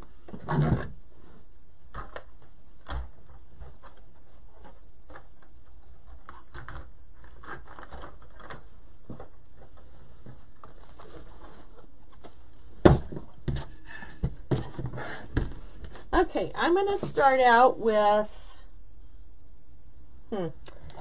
I am going to start out with a pink plaid.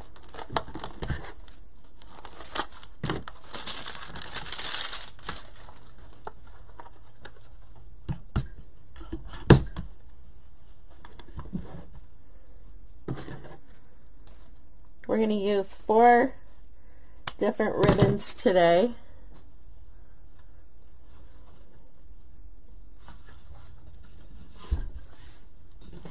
For this one,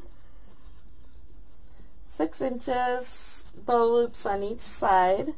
I'm only going to do 2 on this one, on each side.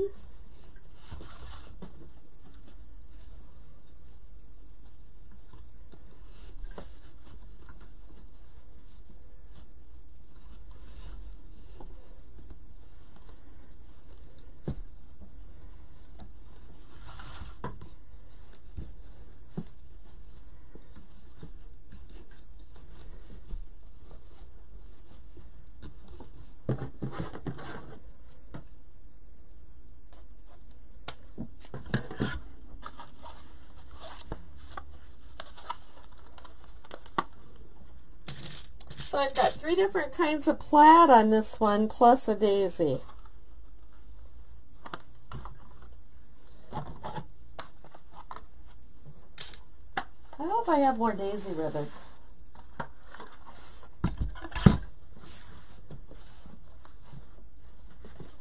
I think I do, but I can't be sure. Probably still in a box. Okay, we're going to stick with 6 inches on this one on each side. And we're only going to do 1 on this yellow.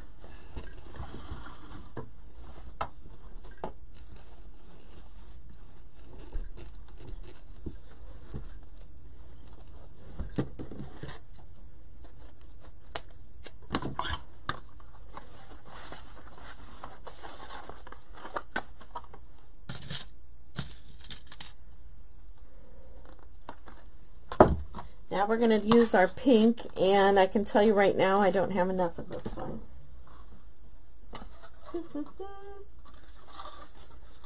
I wasn't paying attention.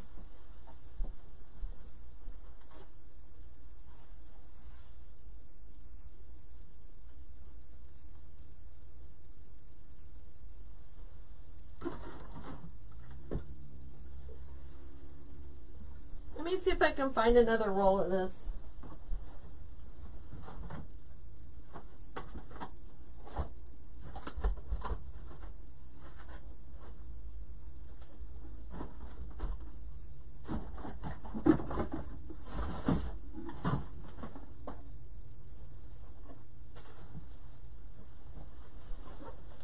I can't, but no worries.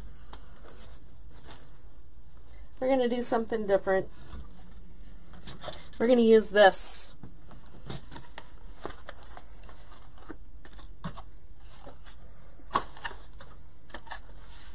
The pinks don't exactly match, but we're going to get outrageous.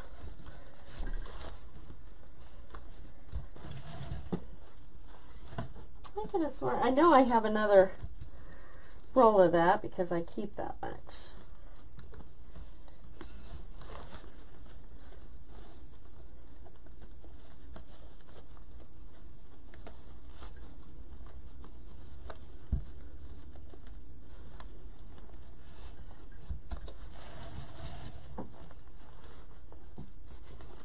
And I think I'm just going to go ahead and do 2 of these. Won't hurt anything. I liked my other one better, but oh well. Now you see what happens when you're in the middle of projects and you have to improvise.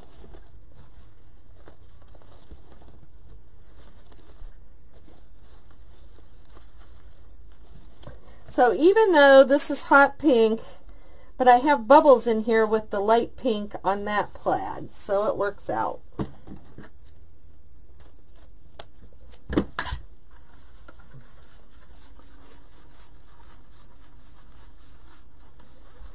It's just little bubbles. Little bubbles.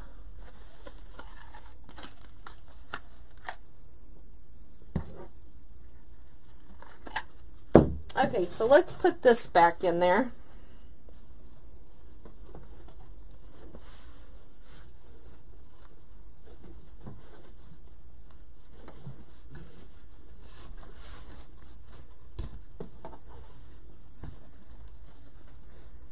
So we're at outrageous with our colors and choices here, I think. We'll put that back in there. You'll see, it'll turn out fine. We're going to tie it all together with this next plaid.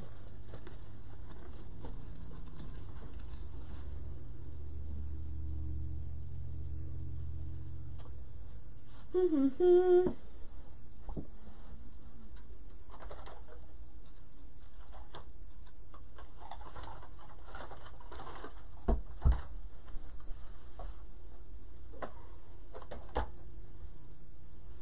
going to add another element into this. I think we need to brighten it up with this yellow. So we're going to add 2 more of these. Oh yeah, that helps to tie it in.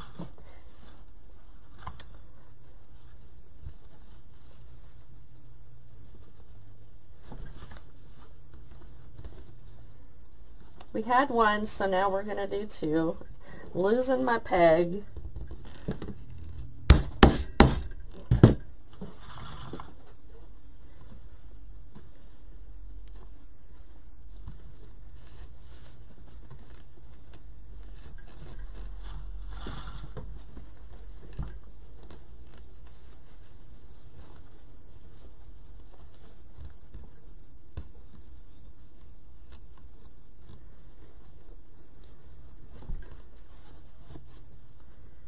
Okay, now we're going to put our final one in, and it's going to be a 1.5 inch plaid.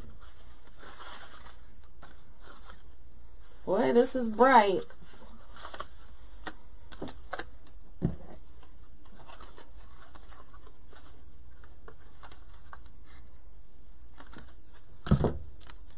So we're going to use this one for the last one. Tie all of our colors in, the green, the yellow, and the pink.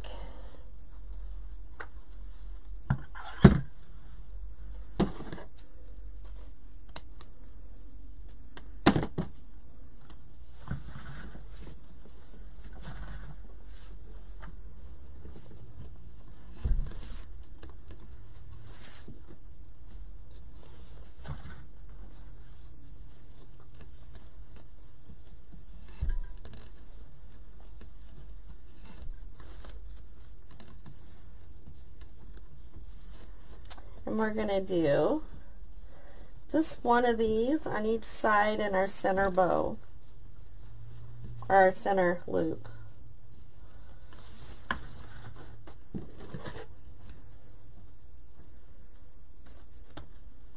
Get my zip tie in there.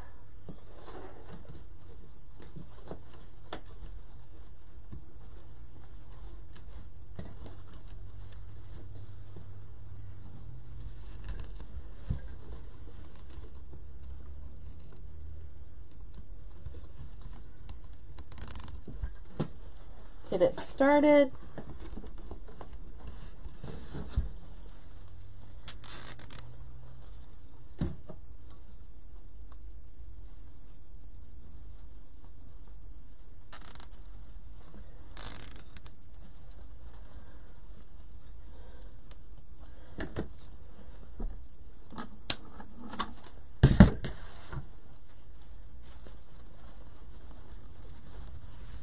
Boy, this is a big one. Lots and lots of pretty colors in this one. I like it.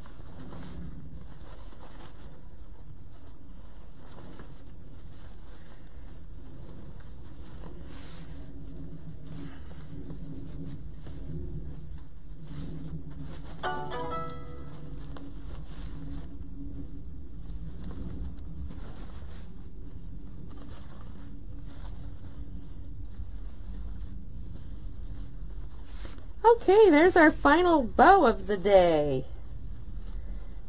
Pretty pink, yellow, and green.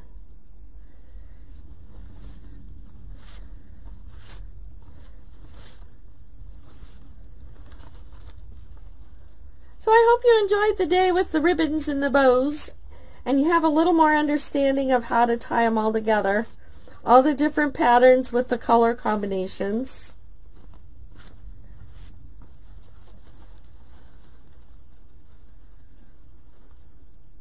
Thank you, Judy. I love to make bows. And I love that sometimes I can just walk by my bow box. I'll be looking for a project for a wreath, and I'll walk by my bow box and I'll think, oh, I like this one. And so then I just create the wreath around it. Gives me a little inspiration. So I hope that you all have a wonderful rest of your day. It's my Friday at my main job, so when I get home at 1 o'clock this morning, I'll be celebrating. So if anybody has any questions about the color combinations that we did the red, the blue, and then this kind of ocean blue color, and yellow today. That's a sweet little bow.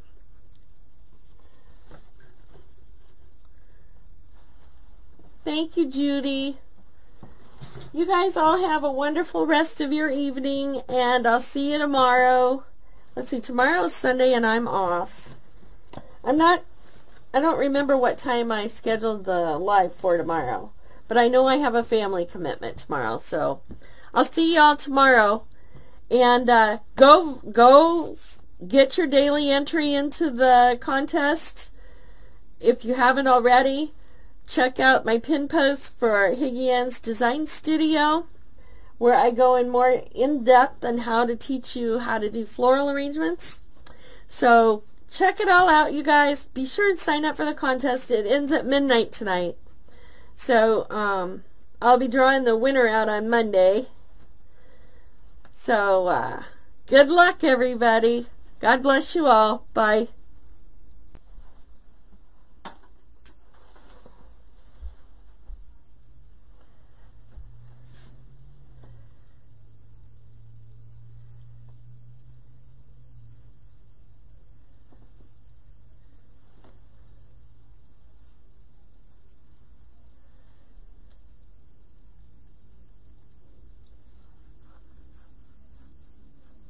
Ginger, how are you?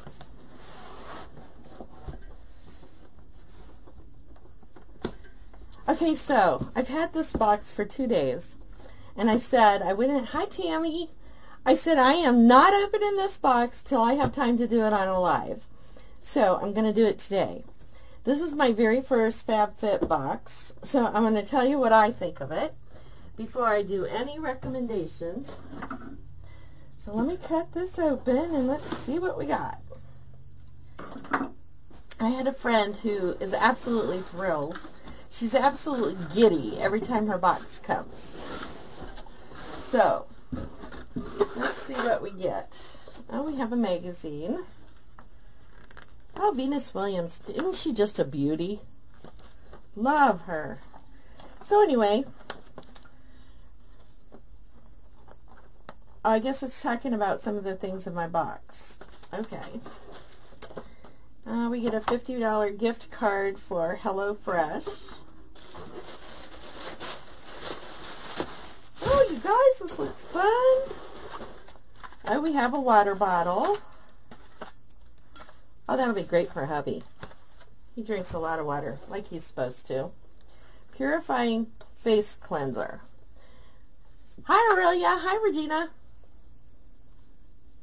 I think I'll have to take the thing off to see how we like this.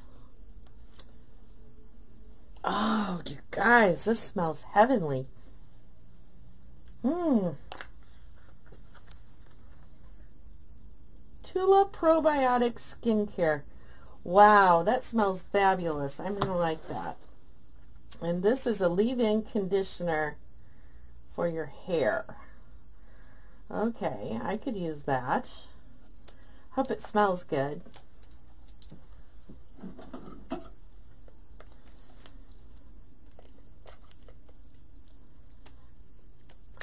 I use Boss de Gaulle on my hair, and because it's all natural products. He's a wonderful guy, by the way. I like his products. His mother passed away from all the chemicals. She was a beautician, and his mom passed away from cancer that was from all the chemicals that she used in her shop. Hi, Regina. And so he created natural products that have no carcinogens in them. And so I started using his shampoo, and I really have to tell you, I love it. And then he's got a, oh, guys, I wish you could smell this. Oh, it's so nice. Yeah, so far I'm saying 100% on this FabFitBox, and I'm not even all the way through it.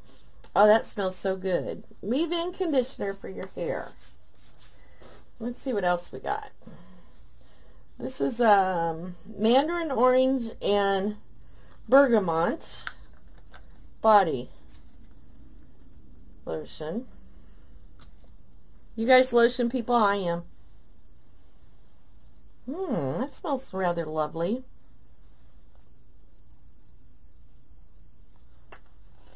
Yeah, Tammy, don't you know? So anyway, the great thing about Boss de Gaulle is, I think he's teaming up with Cancer Centers of America. And, okay, we all need this, especially me. I have terrible bags. No More Baggage, it's called. It's ID Puffing Gel. Okay, so I'm going to definitely test this out. For sure, girlfriends. No more baggage. Oh, my Lord. What else do we have? So anyway, he has, it's called Hydrovital Mist. And I don't know if y'all are aware, but when you do chemotherapy, you get, because it's poison, and your body doesn't know what to do with it. So you break out with this acne all over your body. And especially for young teenage girls that are going through chemotherapy, it's devastating to them. They've lost their hair, now they have this acne. So anyway, he sends a lot of this Hydrovital Mist. Oh my gosh, I want to eat this with a spoon. This is called Champagne Charcoal Scrub. It's an exfoliant. I think it's for your whole body. Ah! It is. You guys, that smells so good. Can you imagine what I'm going to look like with all this gray on me? Hi, Sarah Lynn. So anyway, if you're looking for a new hair care regime, just because of all of the wonderful things that he does, Boss de Gaulle, the collection. And then he's got the cell renewal that helps to rejuvenate hair follicles and nerves. It's a nerve generator. It's really absolutely fabulous. What the heck is this thing? Oh, this is a essential oil diffuser. Oh, cool. Wow. Love it. I guess you put it up in here. Let's see what we got for essential oil. Unplug. Ginger, are you still on? Are you still doing the doTERRA? Ah. I've never done essential oils. Have you guys done essential oils? I have not. This is called Unplug. Okay. This is day 28 of my 30 days alive. I think I'm going to just inhale this stuff on day 31. Nah, I've had a good time. Okay, let's see what else we got. I've never used them, Tammy. I think I might have to get with the program. Everybody else does, I know. Hi, Shirley Miller. Seriously, you guys? I'm so out of it. I'm going to have to get with the program. This is sunglasses, you guys.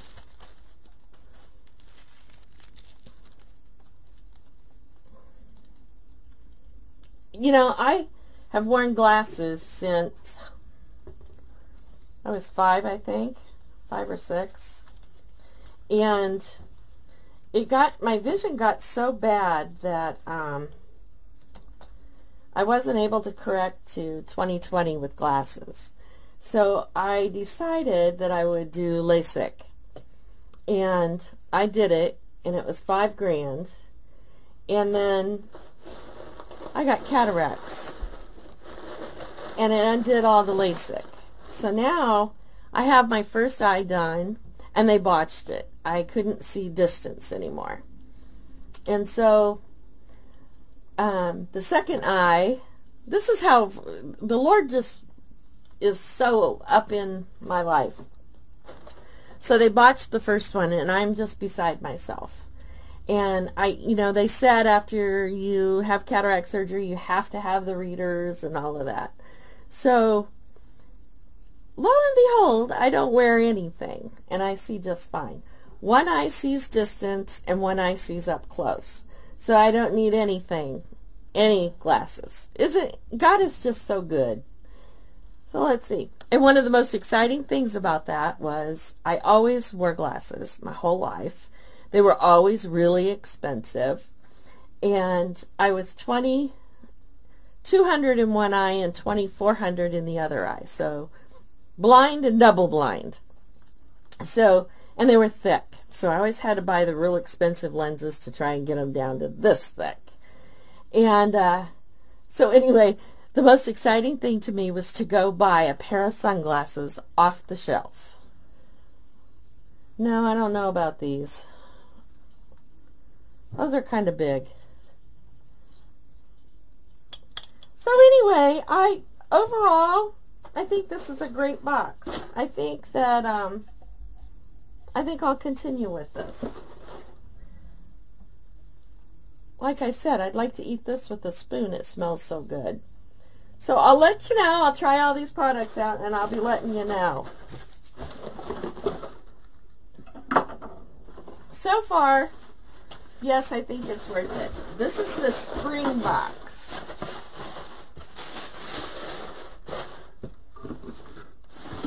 And I'll get with the program and get me some essential oils. I'll get all educated on that. Okay, let's see what we're going to design today.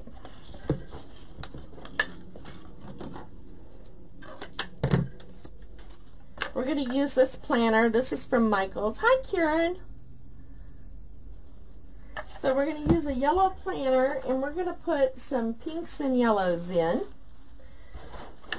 If you've noticed, I've been doing several of the smaller arrangements, like this one, getting ready for Mother's Day.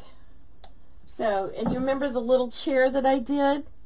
Those have been really, really popular. So I've got 3 orders of those to do, but I got to get some more chairs.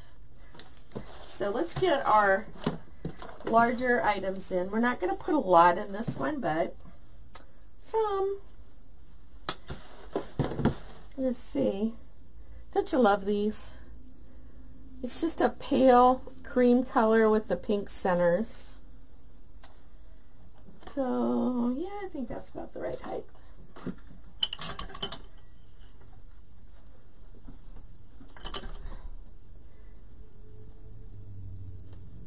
Thank you, Angela. I'm going to get myself educated on them.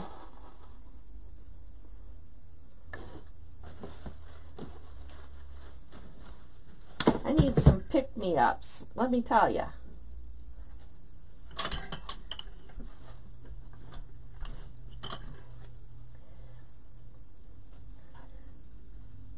I'm going to get my larger pieces in. Now see, this one is cream. This one is a light pink petal. I love these. These are from Michaels, by the way.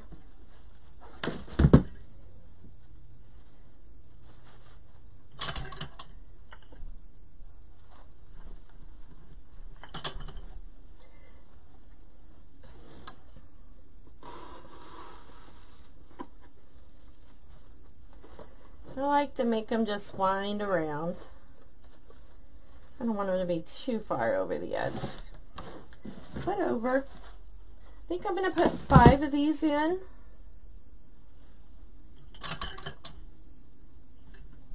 Maybe more.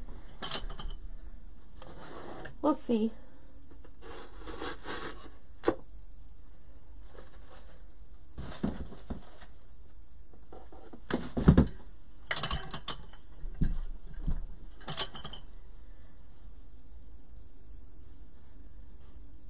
Oh, Sherry Lynn, I'm so sorry. Michael's is one of my favorite places to pick up a few things. I like some of their containers, but overall, I like my Hobby Lobby a lot. Okay, let's get some yellow in there.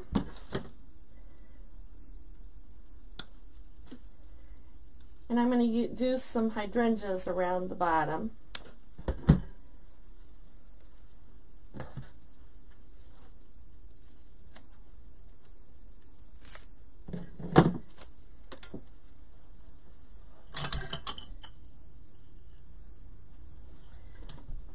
I mostly shop at Hobby Lobby for Design Studio because it's got a larger variety on stuff. Oh, those are precious little yellow blooms. I like those.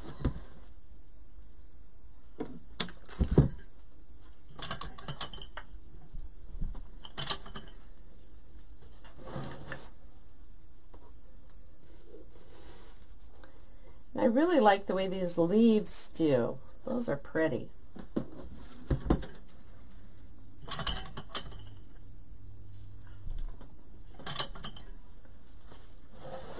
Hey, Deborah, welcome. Y'all getting ready for the weekend?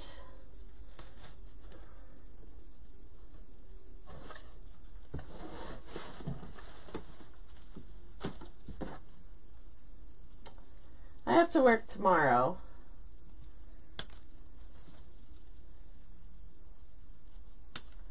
But I'm off Sunday. Sunday and Monday this week. Hi, Angela.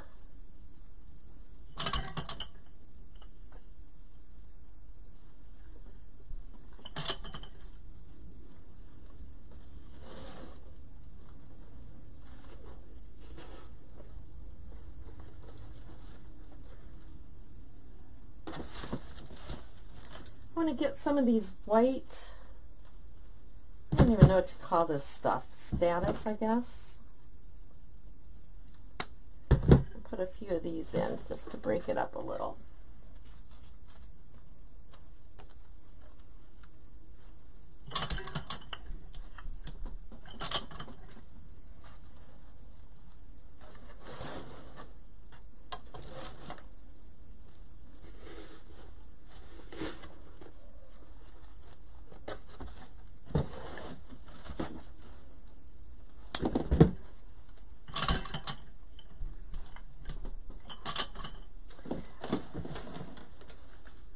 I'm going to put some of these in lower, just because.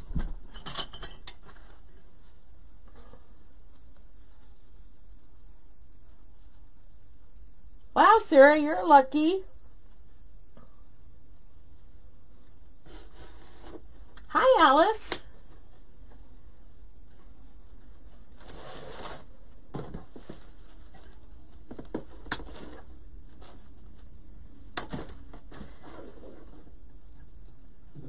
I'm going to go ahead and use all of these in my design.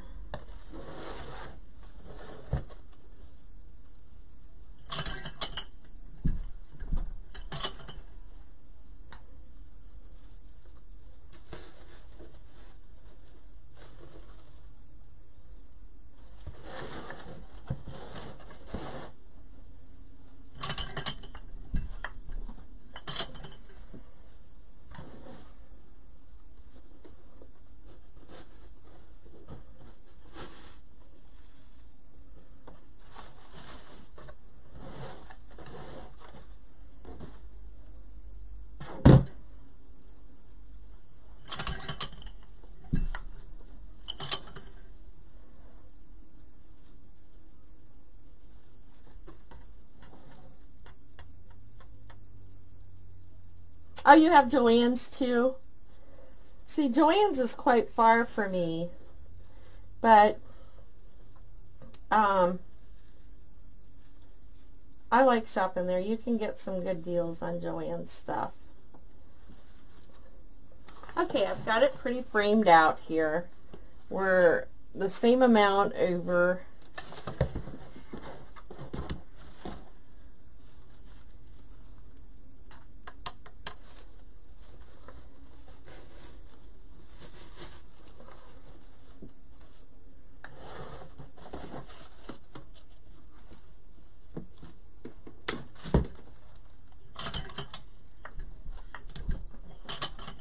This is a sweet little piece. This would make a really nice Mother's Day gift.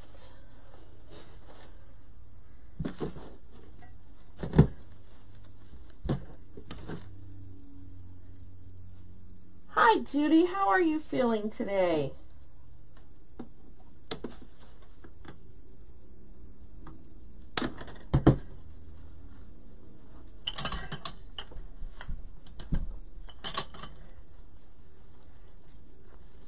Said a special little prayer for you, Judy, on your sick tummy.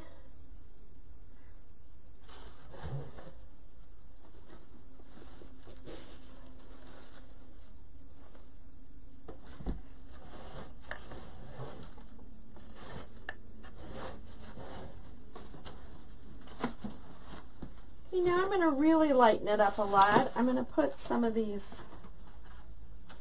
I don't even know what you call these, but I like them a lot.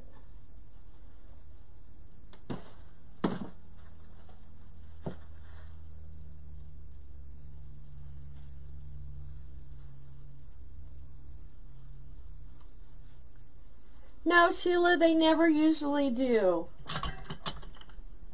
I just had it all prepped before I started. I should have waited. Hi, Susie Q.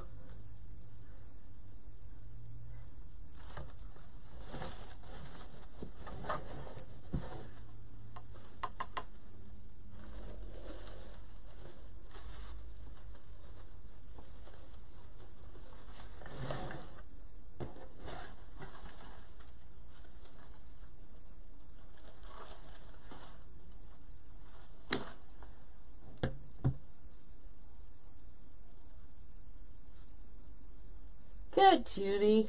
Are you taking antibiotics? I thought about that because antibiotics kind of give me a sour stomach too. How are you doing, Suze?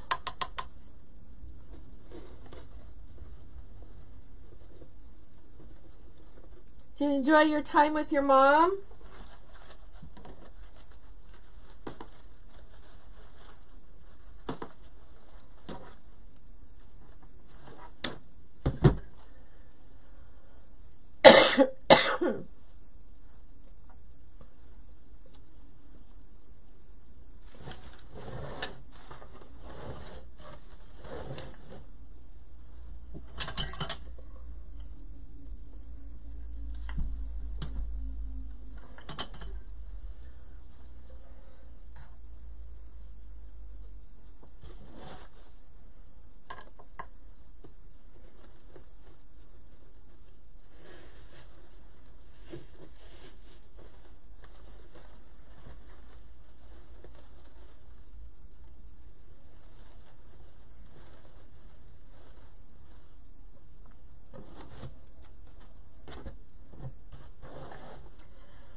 pretty light and airy arrangement, you guys. So this is a beautiful hydrangea that had the yellow centers, so I thought it'd be pretty to put some in down along the bottom. And this one is going to be real giving. So what I like to do is cut it apart and just pick up little pieces for here and there.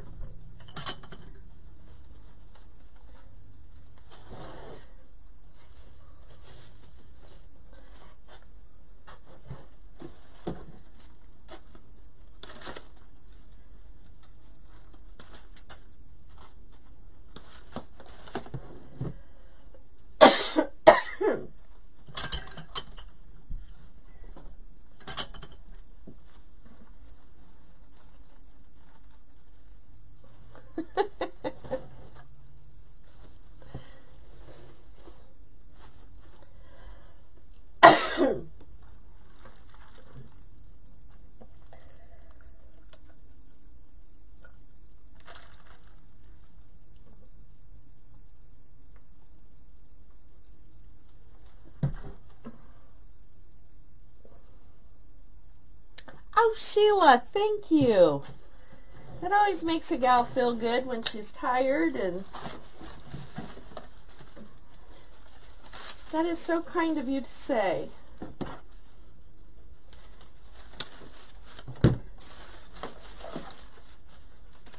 I love what I do, you guys. I absolutely do. Okay, so this piece was both up. So I'm going to bring one this way and one this way, and I'm going to put my leaves back on wherever they fell off of. If I can find it. I think it's right here.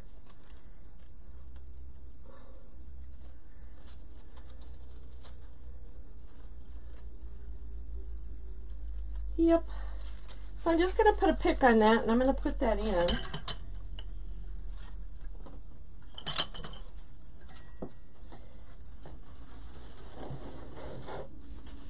Let's see, here's the front.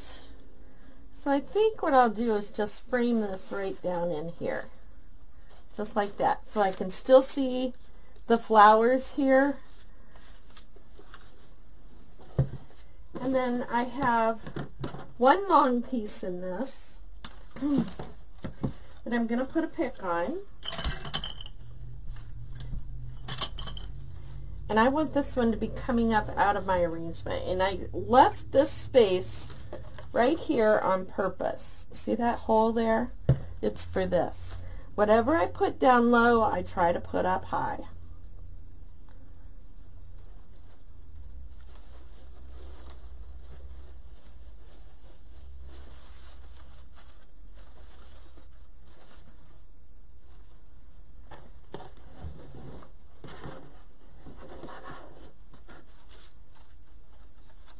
I'm going to put a couple more pieces of this coming out of my pot down low, and then I'm going to go back and I'm going to fill in with some of my hydrangea.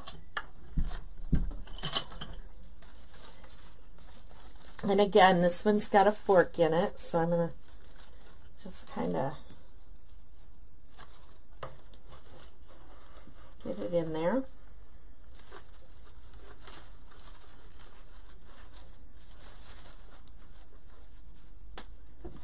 Kind of lost that one off of there, didn't I?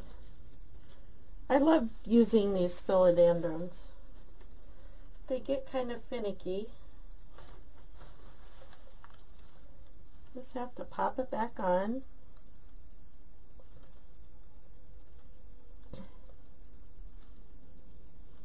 The only one thing, like I told you, I had cataract surgery and my eyes see differently. I can't thread a needle.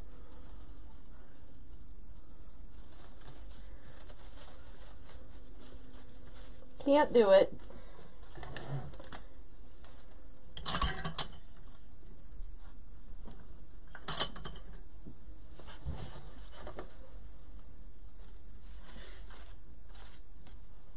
Oh, that's cute, you guys.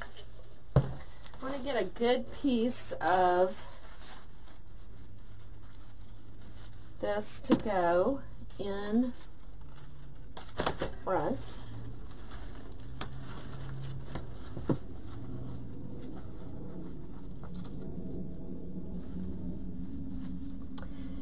Sheila, my pick machine I got at Hobby Lobby. So here's what I did. For Christmas last year, not this year, last year, I asked for Hobby Lobby gift certificates or gift cards. So I used my 40% off coupon because they're $259 at my Hobby Lobby. They're different at other prices around the country, I've found out by talking to others. But here at my Hobby Lobby, it was $259. So I used my gift cards and my 40% off coupon. Now, unless you can find one on eBay or somebody's getting out of the business or whatever, there's no cheaper way to buy one than going to Hobby Lobby and using the 40% off.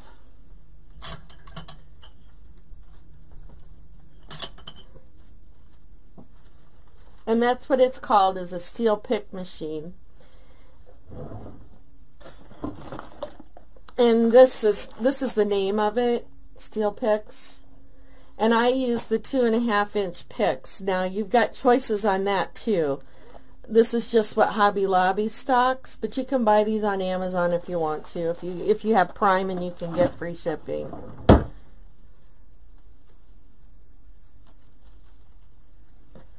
That's just my preference. Okay, I want to put a little piece of this right over here in this corner. Just like that. Okay,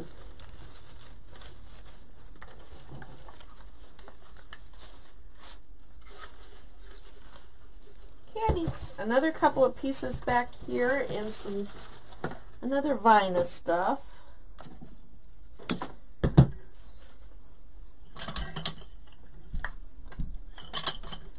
The sides and the back have to be as pretty as the front.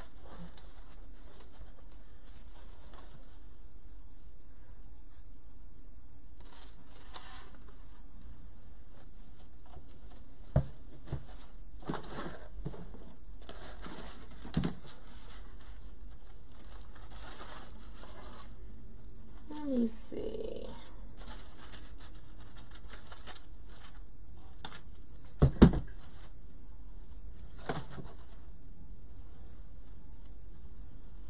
I don't need a very big piece, but I want one that's got 2 on it. There we go.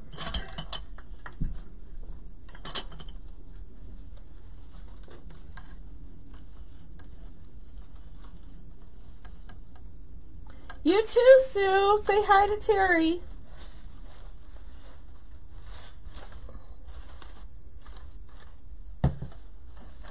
Okay. Now remember how I told you that if we put it down low, we got to put it up high? So I'm going to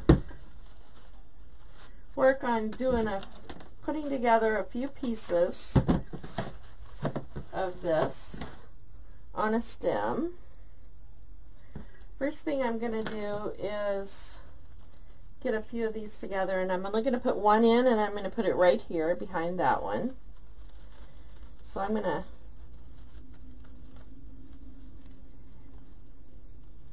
get these together. Let me get a long pick.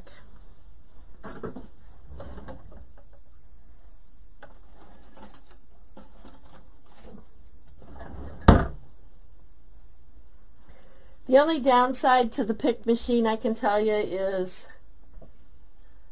well, welcome, Kathy. Glad to have you. Well, there's my Betty Olson. I'm good.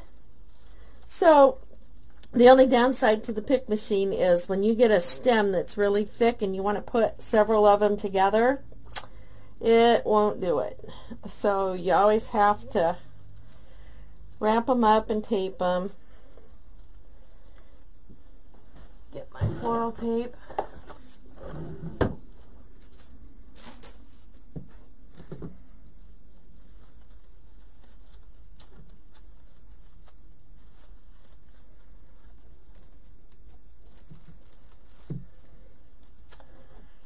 just going to keep wrapping this pretty good. And you're not really going to see this, so it's no big deal. I just want to make sure that nothing's going to come undone on me. No, Sherry Lynn, the flower stem cutter this does not cut. I'm going to show you what it does.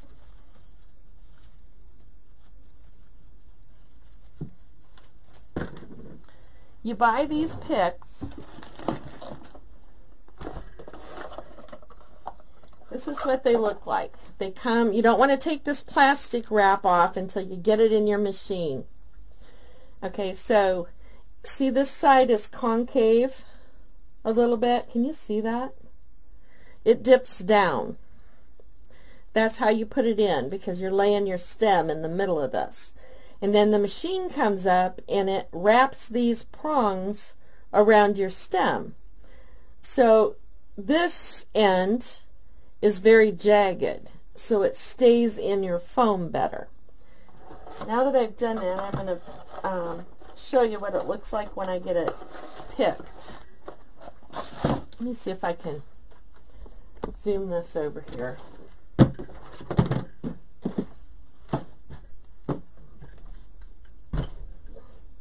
Okay, so this is where your picks go. So you bring one up by pulling the handle forward. You lay your stem in here, and then you press this down really, really hard.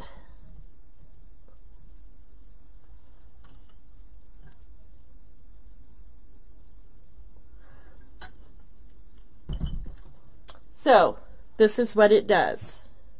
See, those prongs are all wrapped around my stem, and this has the jagged edge.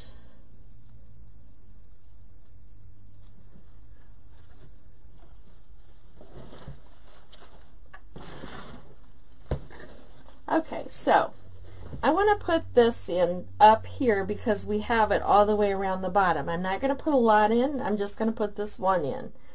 Right here where I put my vine coming out, I'm going to come in here with this. If you put it low, you should put it high. So just one piece of that makes this whole thing a little more cohesive. Okay? So I've got all the flowers in here that I want to have in here. I've got all my filler in. The pot's yellow, so I've got a little yellow up here. I don't have any yellow down around the bottom except for the centers of my hydrangea. So I've got the vine, the philodendron around the bottom, so I have a piece coming out at the top. So I'm not done with this one yet. Remember I told you that I was working on Mother's Day things. So what I want to do is put a few pearls in, because pearls remind me of moms. Thank you, Alice. So I'm just going to put a pick on the bottom of this and put these in places.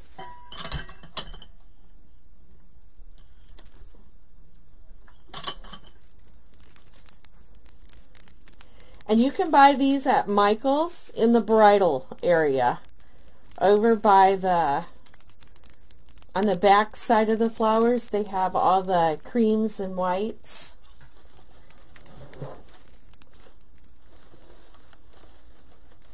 Look what that does for it.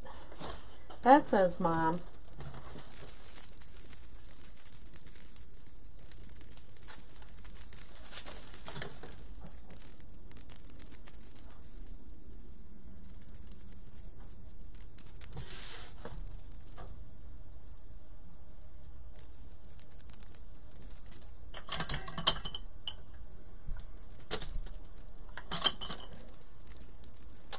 Decided what I'm going to do tomorrow. Oh, tomorrow's both Saturday. Tomorrow's Saturday already. Woo!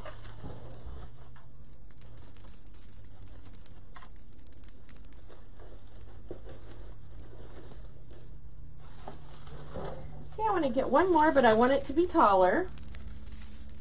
So I'm going to take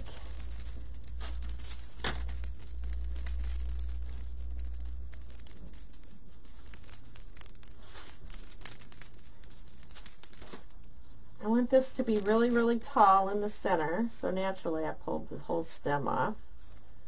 See if I can put it back. Probably not. Bummer. I want to put this back on with some floral tape. And I don't have white floral tape, so I guess it's really not going to matter. Not going to see it. I try to do something, a little pop of something in all of my designs if I can.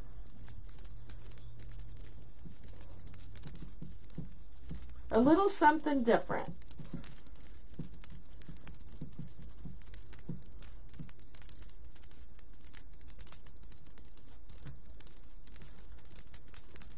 There, that's all I needed to do.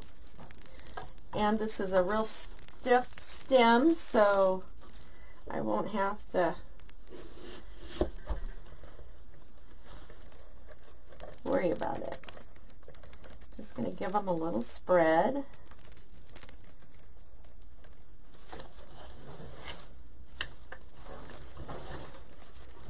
Try to find the front.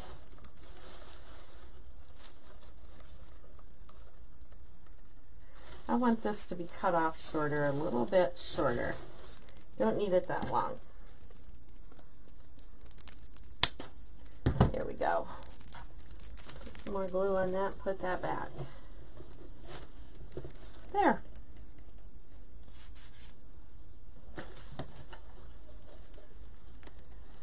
So, this is our arrangement. We've got all the pretty little pinks in there, different shades of pink. We've got some cream. We've got our pearls in there. That's a sweet little arrangement.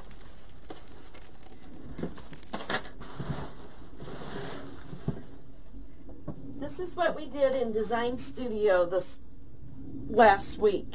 This is a big one. This is 30 inches tall.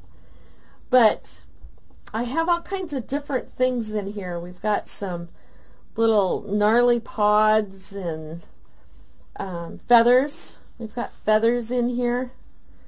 This is a sweet arrangement, and it's on a candlestick. So you can be learning how to design fabulous things like this in Design Studio. And I try really, really hard to buy florals that you all can, all these things are interchangeable. So I try to buy florals that if this doesn't go in your home and you want to keep this and not sell it, then you can swap out the colors. So this was a fun one that we did. My design style, how I teach, I use pipe cleaners. So I've got brown and white and red and green down here. So I'll tell you how long to cut the stems and where to put them in relationship to the pipe cleaners that I use. I make it very, very simple.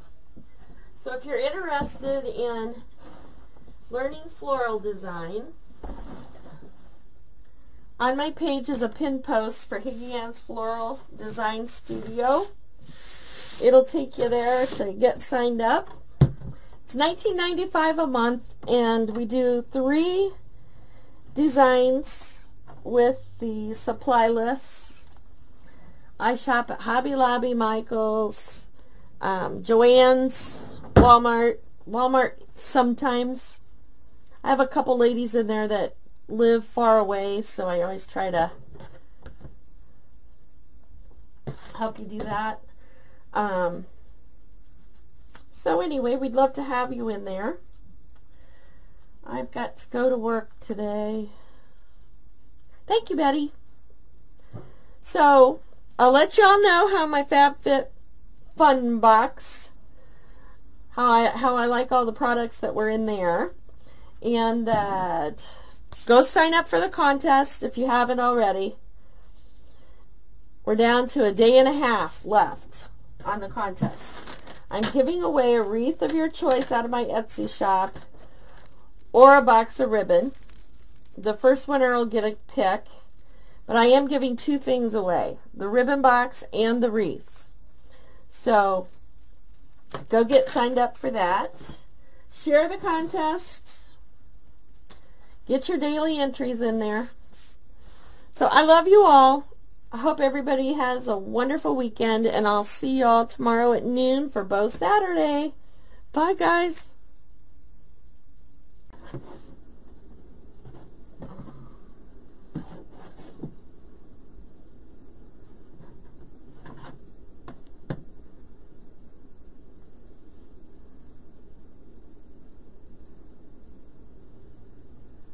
Hi, Judy.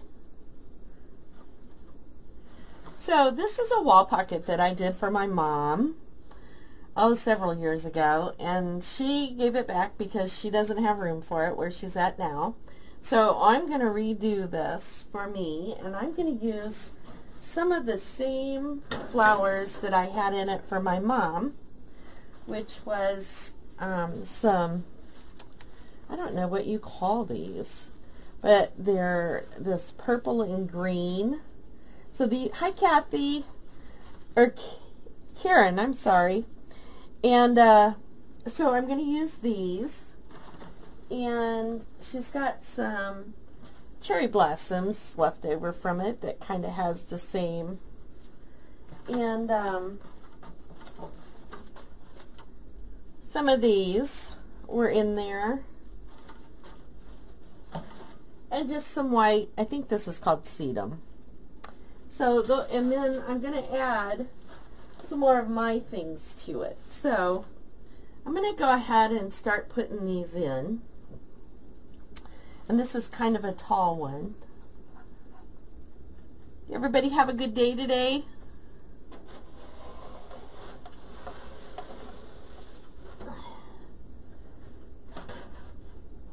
So you see how tall this is going to be. I'm going to put some of these down lower. I'm going to try not to string my glue all over the front of this.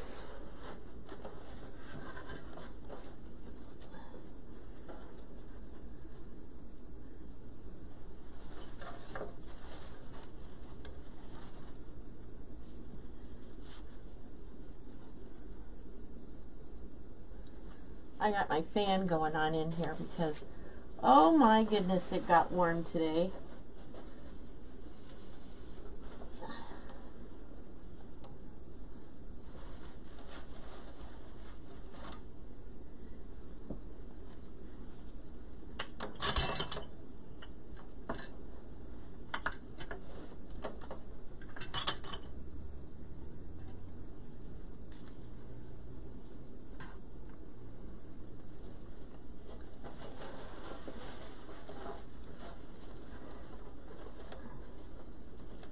I'm going to go that way.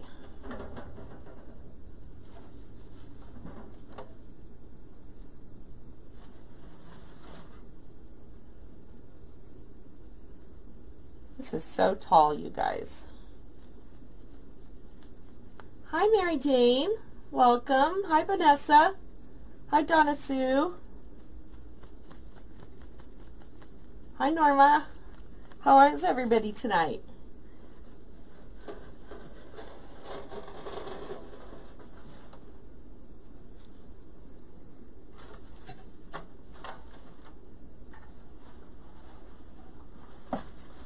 Okay, so I'm going to add a few pieces that I've picked up at Hobby Lobby. Try not to clip my tags off.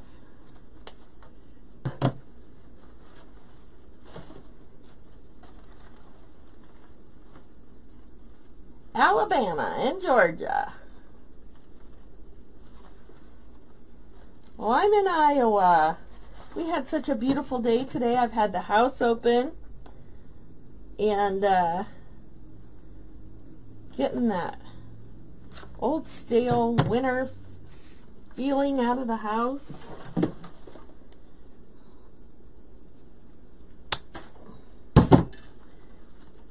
Y'all know how that goes, right? I'm so sick of hearing that furnace kick on. Thank you, Donna Sue.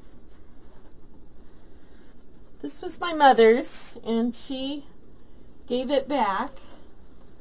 So I'm repurposing.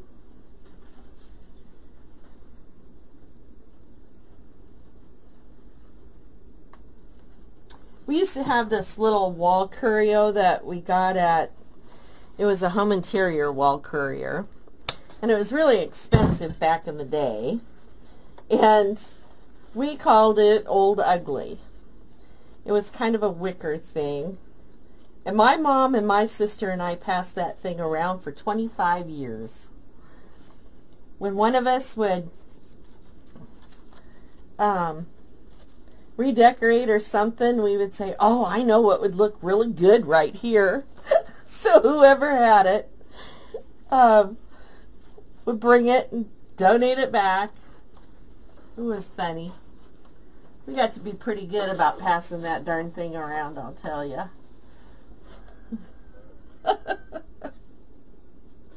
We laugh. And then one year my mom is crazy. One year Mom sent me a package and it had this gaudy, ugly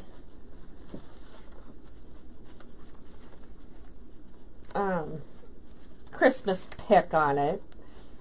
And so I ended up naming it the family heirloom. And so my mom and my sister and I would pass it around, and so the year that I got it, the next year I put it on my sister's package, and then the next year my sister put it on my mom's package from her. We just had a good time, and we still have it, and we still do that to this day, and I bet it's probably been 30 years.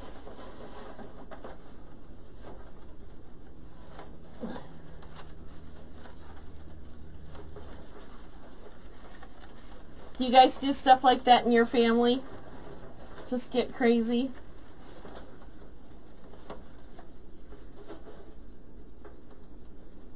Okay, I like those. Now I want to put a couple of these lilies in. Hi, Monica. Welcome.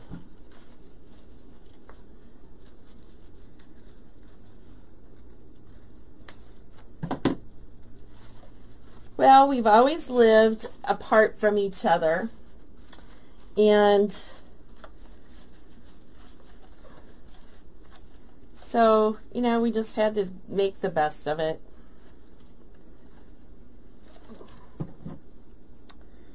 You know how that goes when your family is all spread out.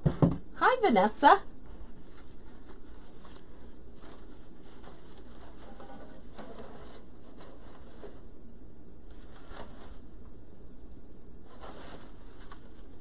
I cut that one off way shorter than I wanted to.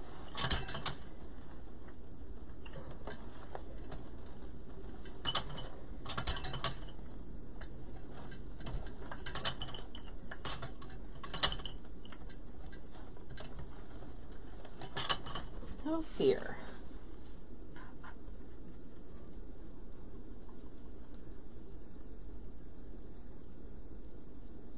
Oh, Norma, I love it.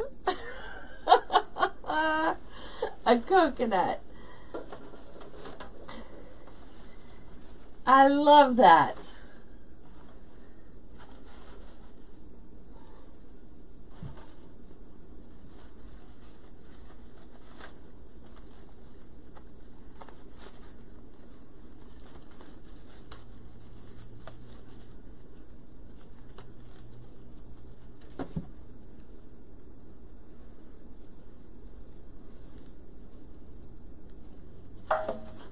Hi, Deborah.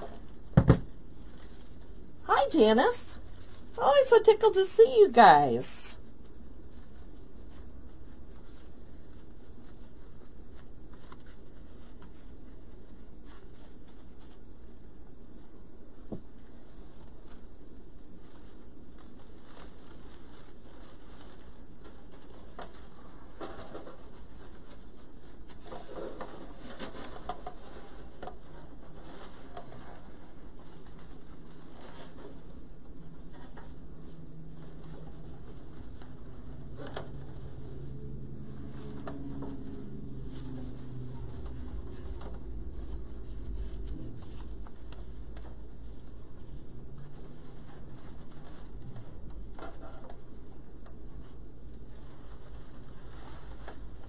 just want to bend these where I want them. Let me put that up a little better.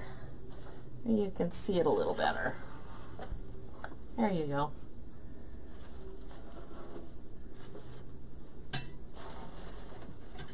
Now then I can come back and I can start putting in some other pieces.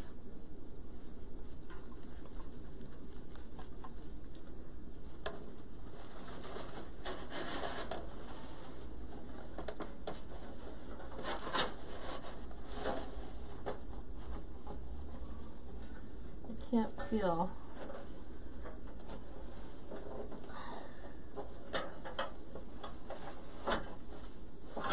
There we go.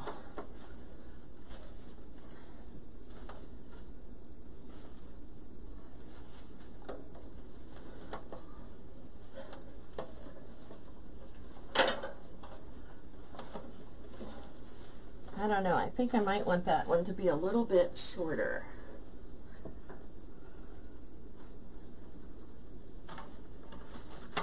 Okay, let's fill in with some of our other things. I'm going to put some more creams in here too, you guys.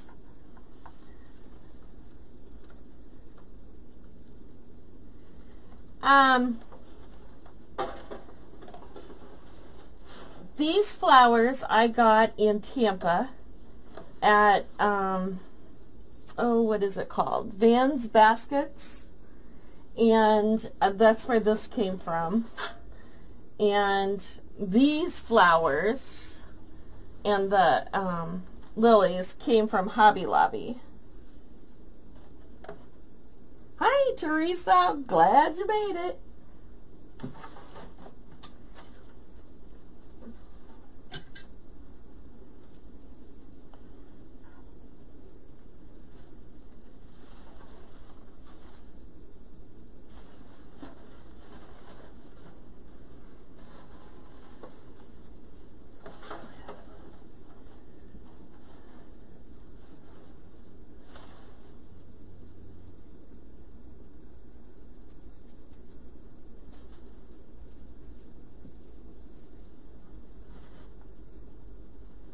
I really do like the colors in this.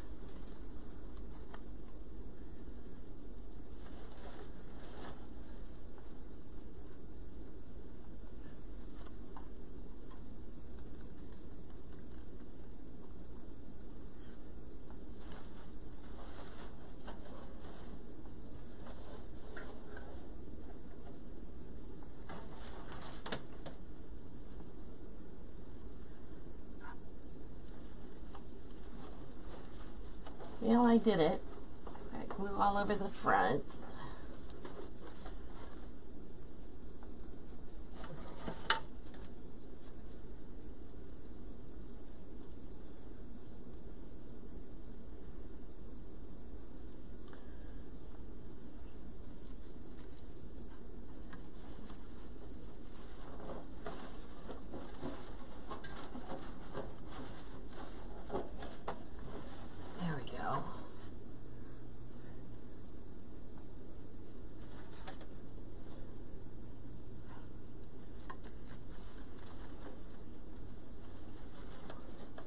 You guys take stuff apart that you have at your house and redo it? Or do you just leave it as it is?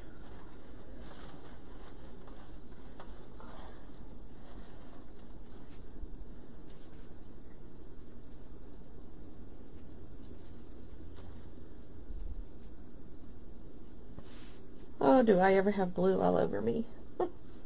Hi, Pam.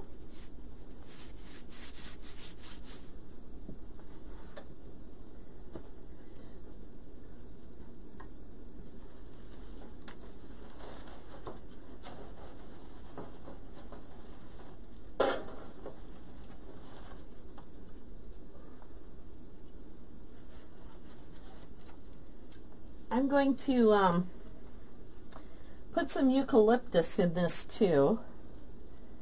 I just am not sure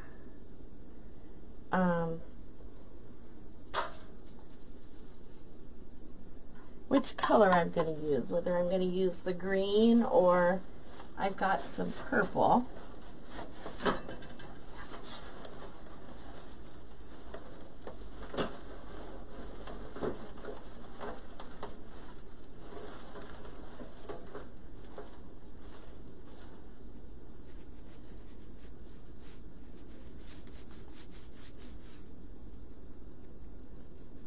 No,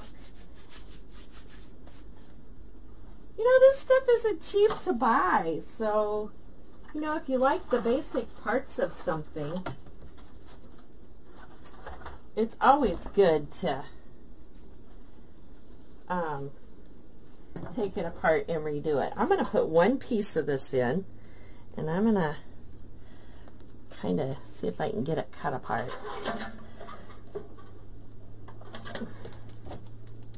I don't know. There, I did.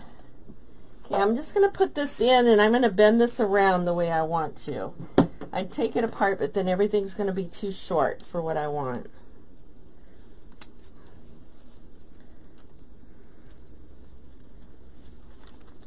I'm going to put this right around the corner from my first impression wall that I decorate for all the holidays.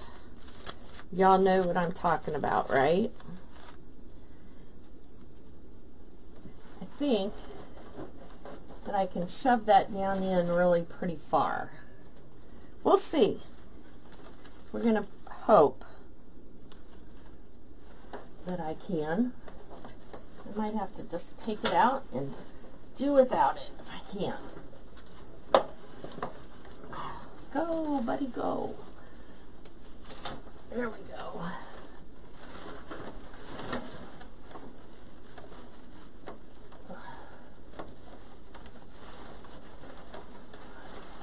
I don't know, you guys, if I like that in there. I'm thinking no, that I don't, because it's cramping my style here.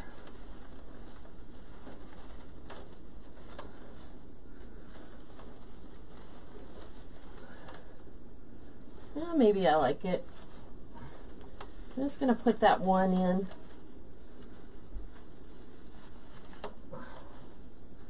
I think it'll be fine.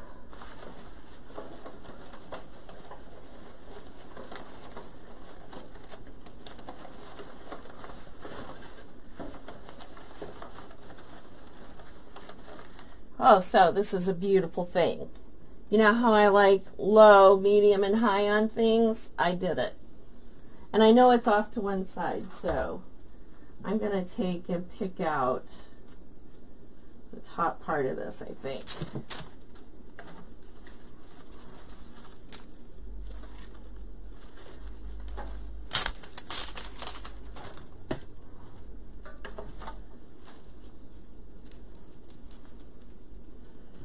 And I'll just have one up here on that one side.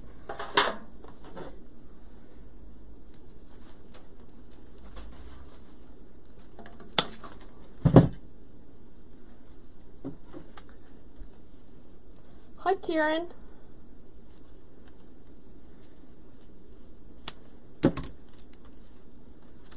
But I like adding this brown stem in here, so that makes me really happy. Another little color.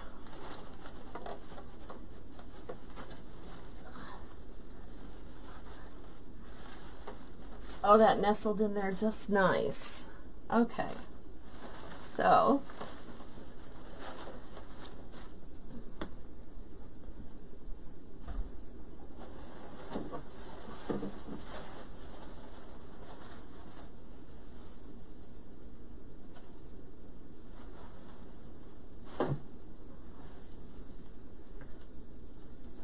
I'm going to put in a couple of these because there's 3 on each one.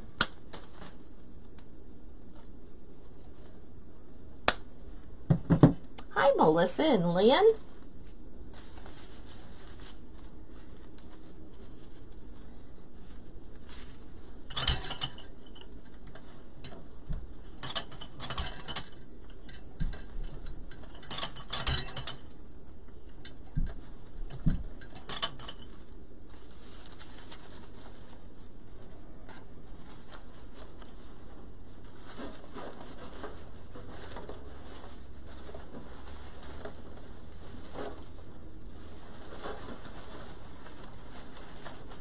Just moving stuff around and putting it where I want it to go.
Okay, I want to get a piece in over on this side. So it's going to have to go back here. I can get it in there.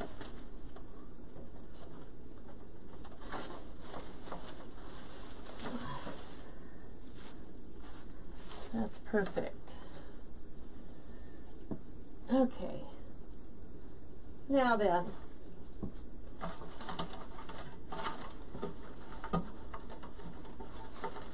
oh, what do I want to put in there?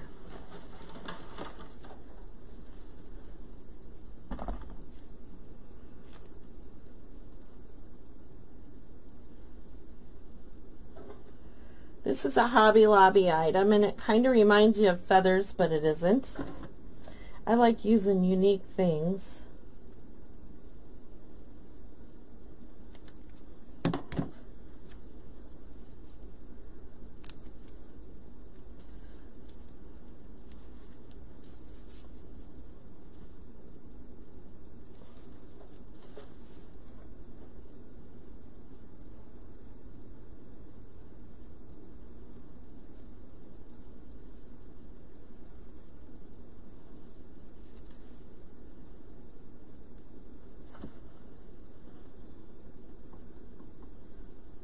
I'm going to turn this because I want this to go in the back.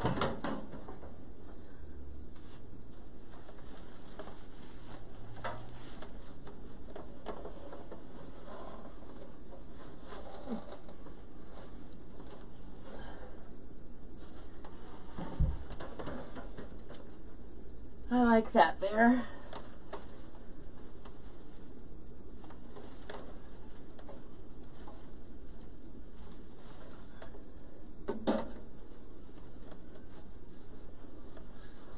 That's pretty.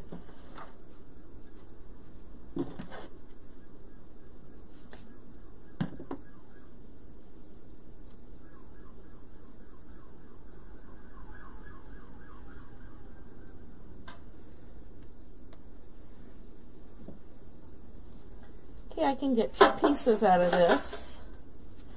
So I just want a little bit up front here.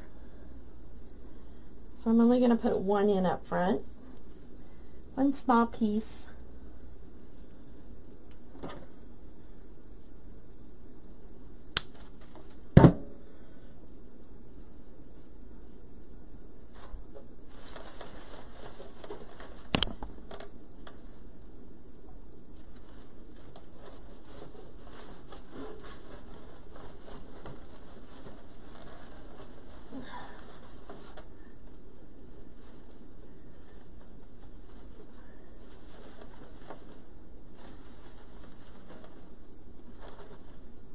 Boy, that just adds to it now. I just like that. There! I don't want to do another thing to it. I'm going to make sure I've got stuff hanging over. It's the same on both sides. If I can get this back off of there. Yep. So that was a fairly simple design.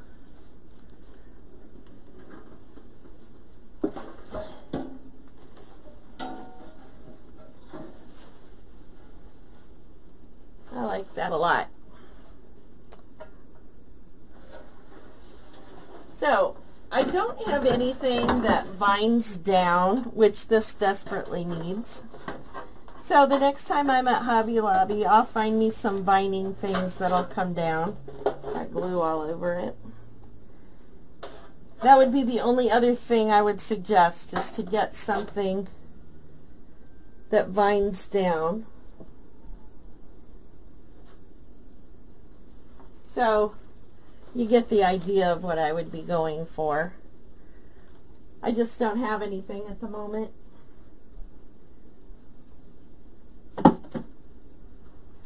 I need to restock. After my 30 days of lives, I need to take the time to go shopping. Definitely. So I'm happy with this. Basically, I just have to put my vining things down, and I'll probably do some kind of a grapevine to come down.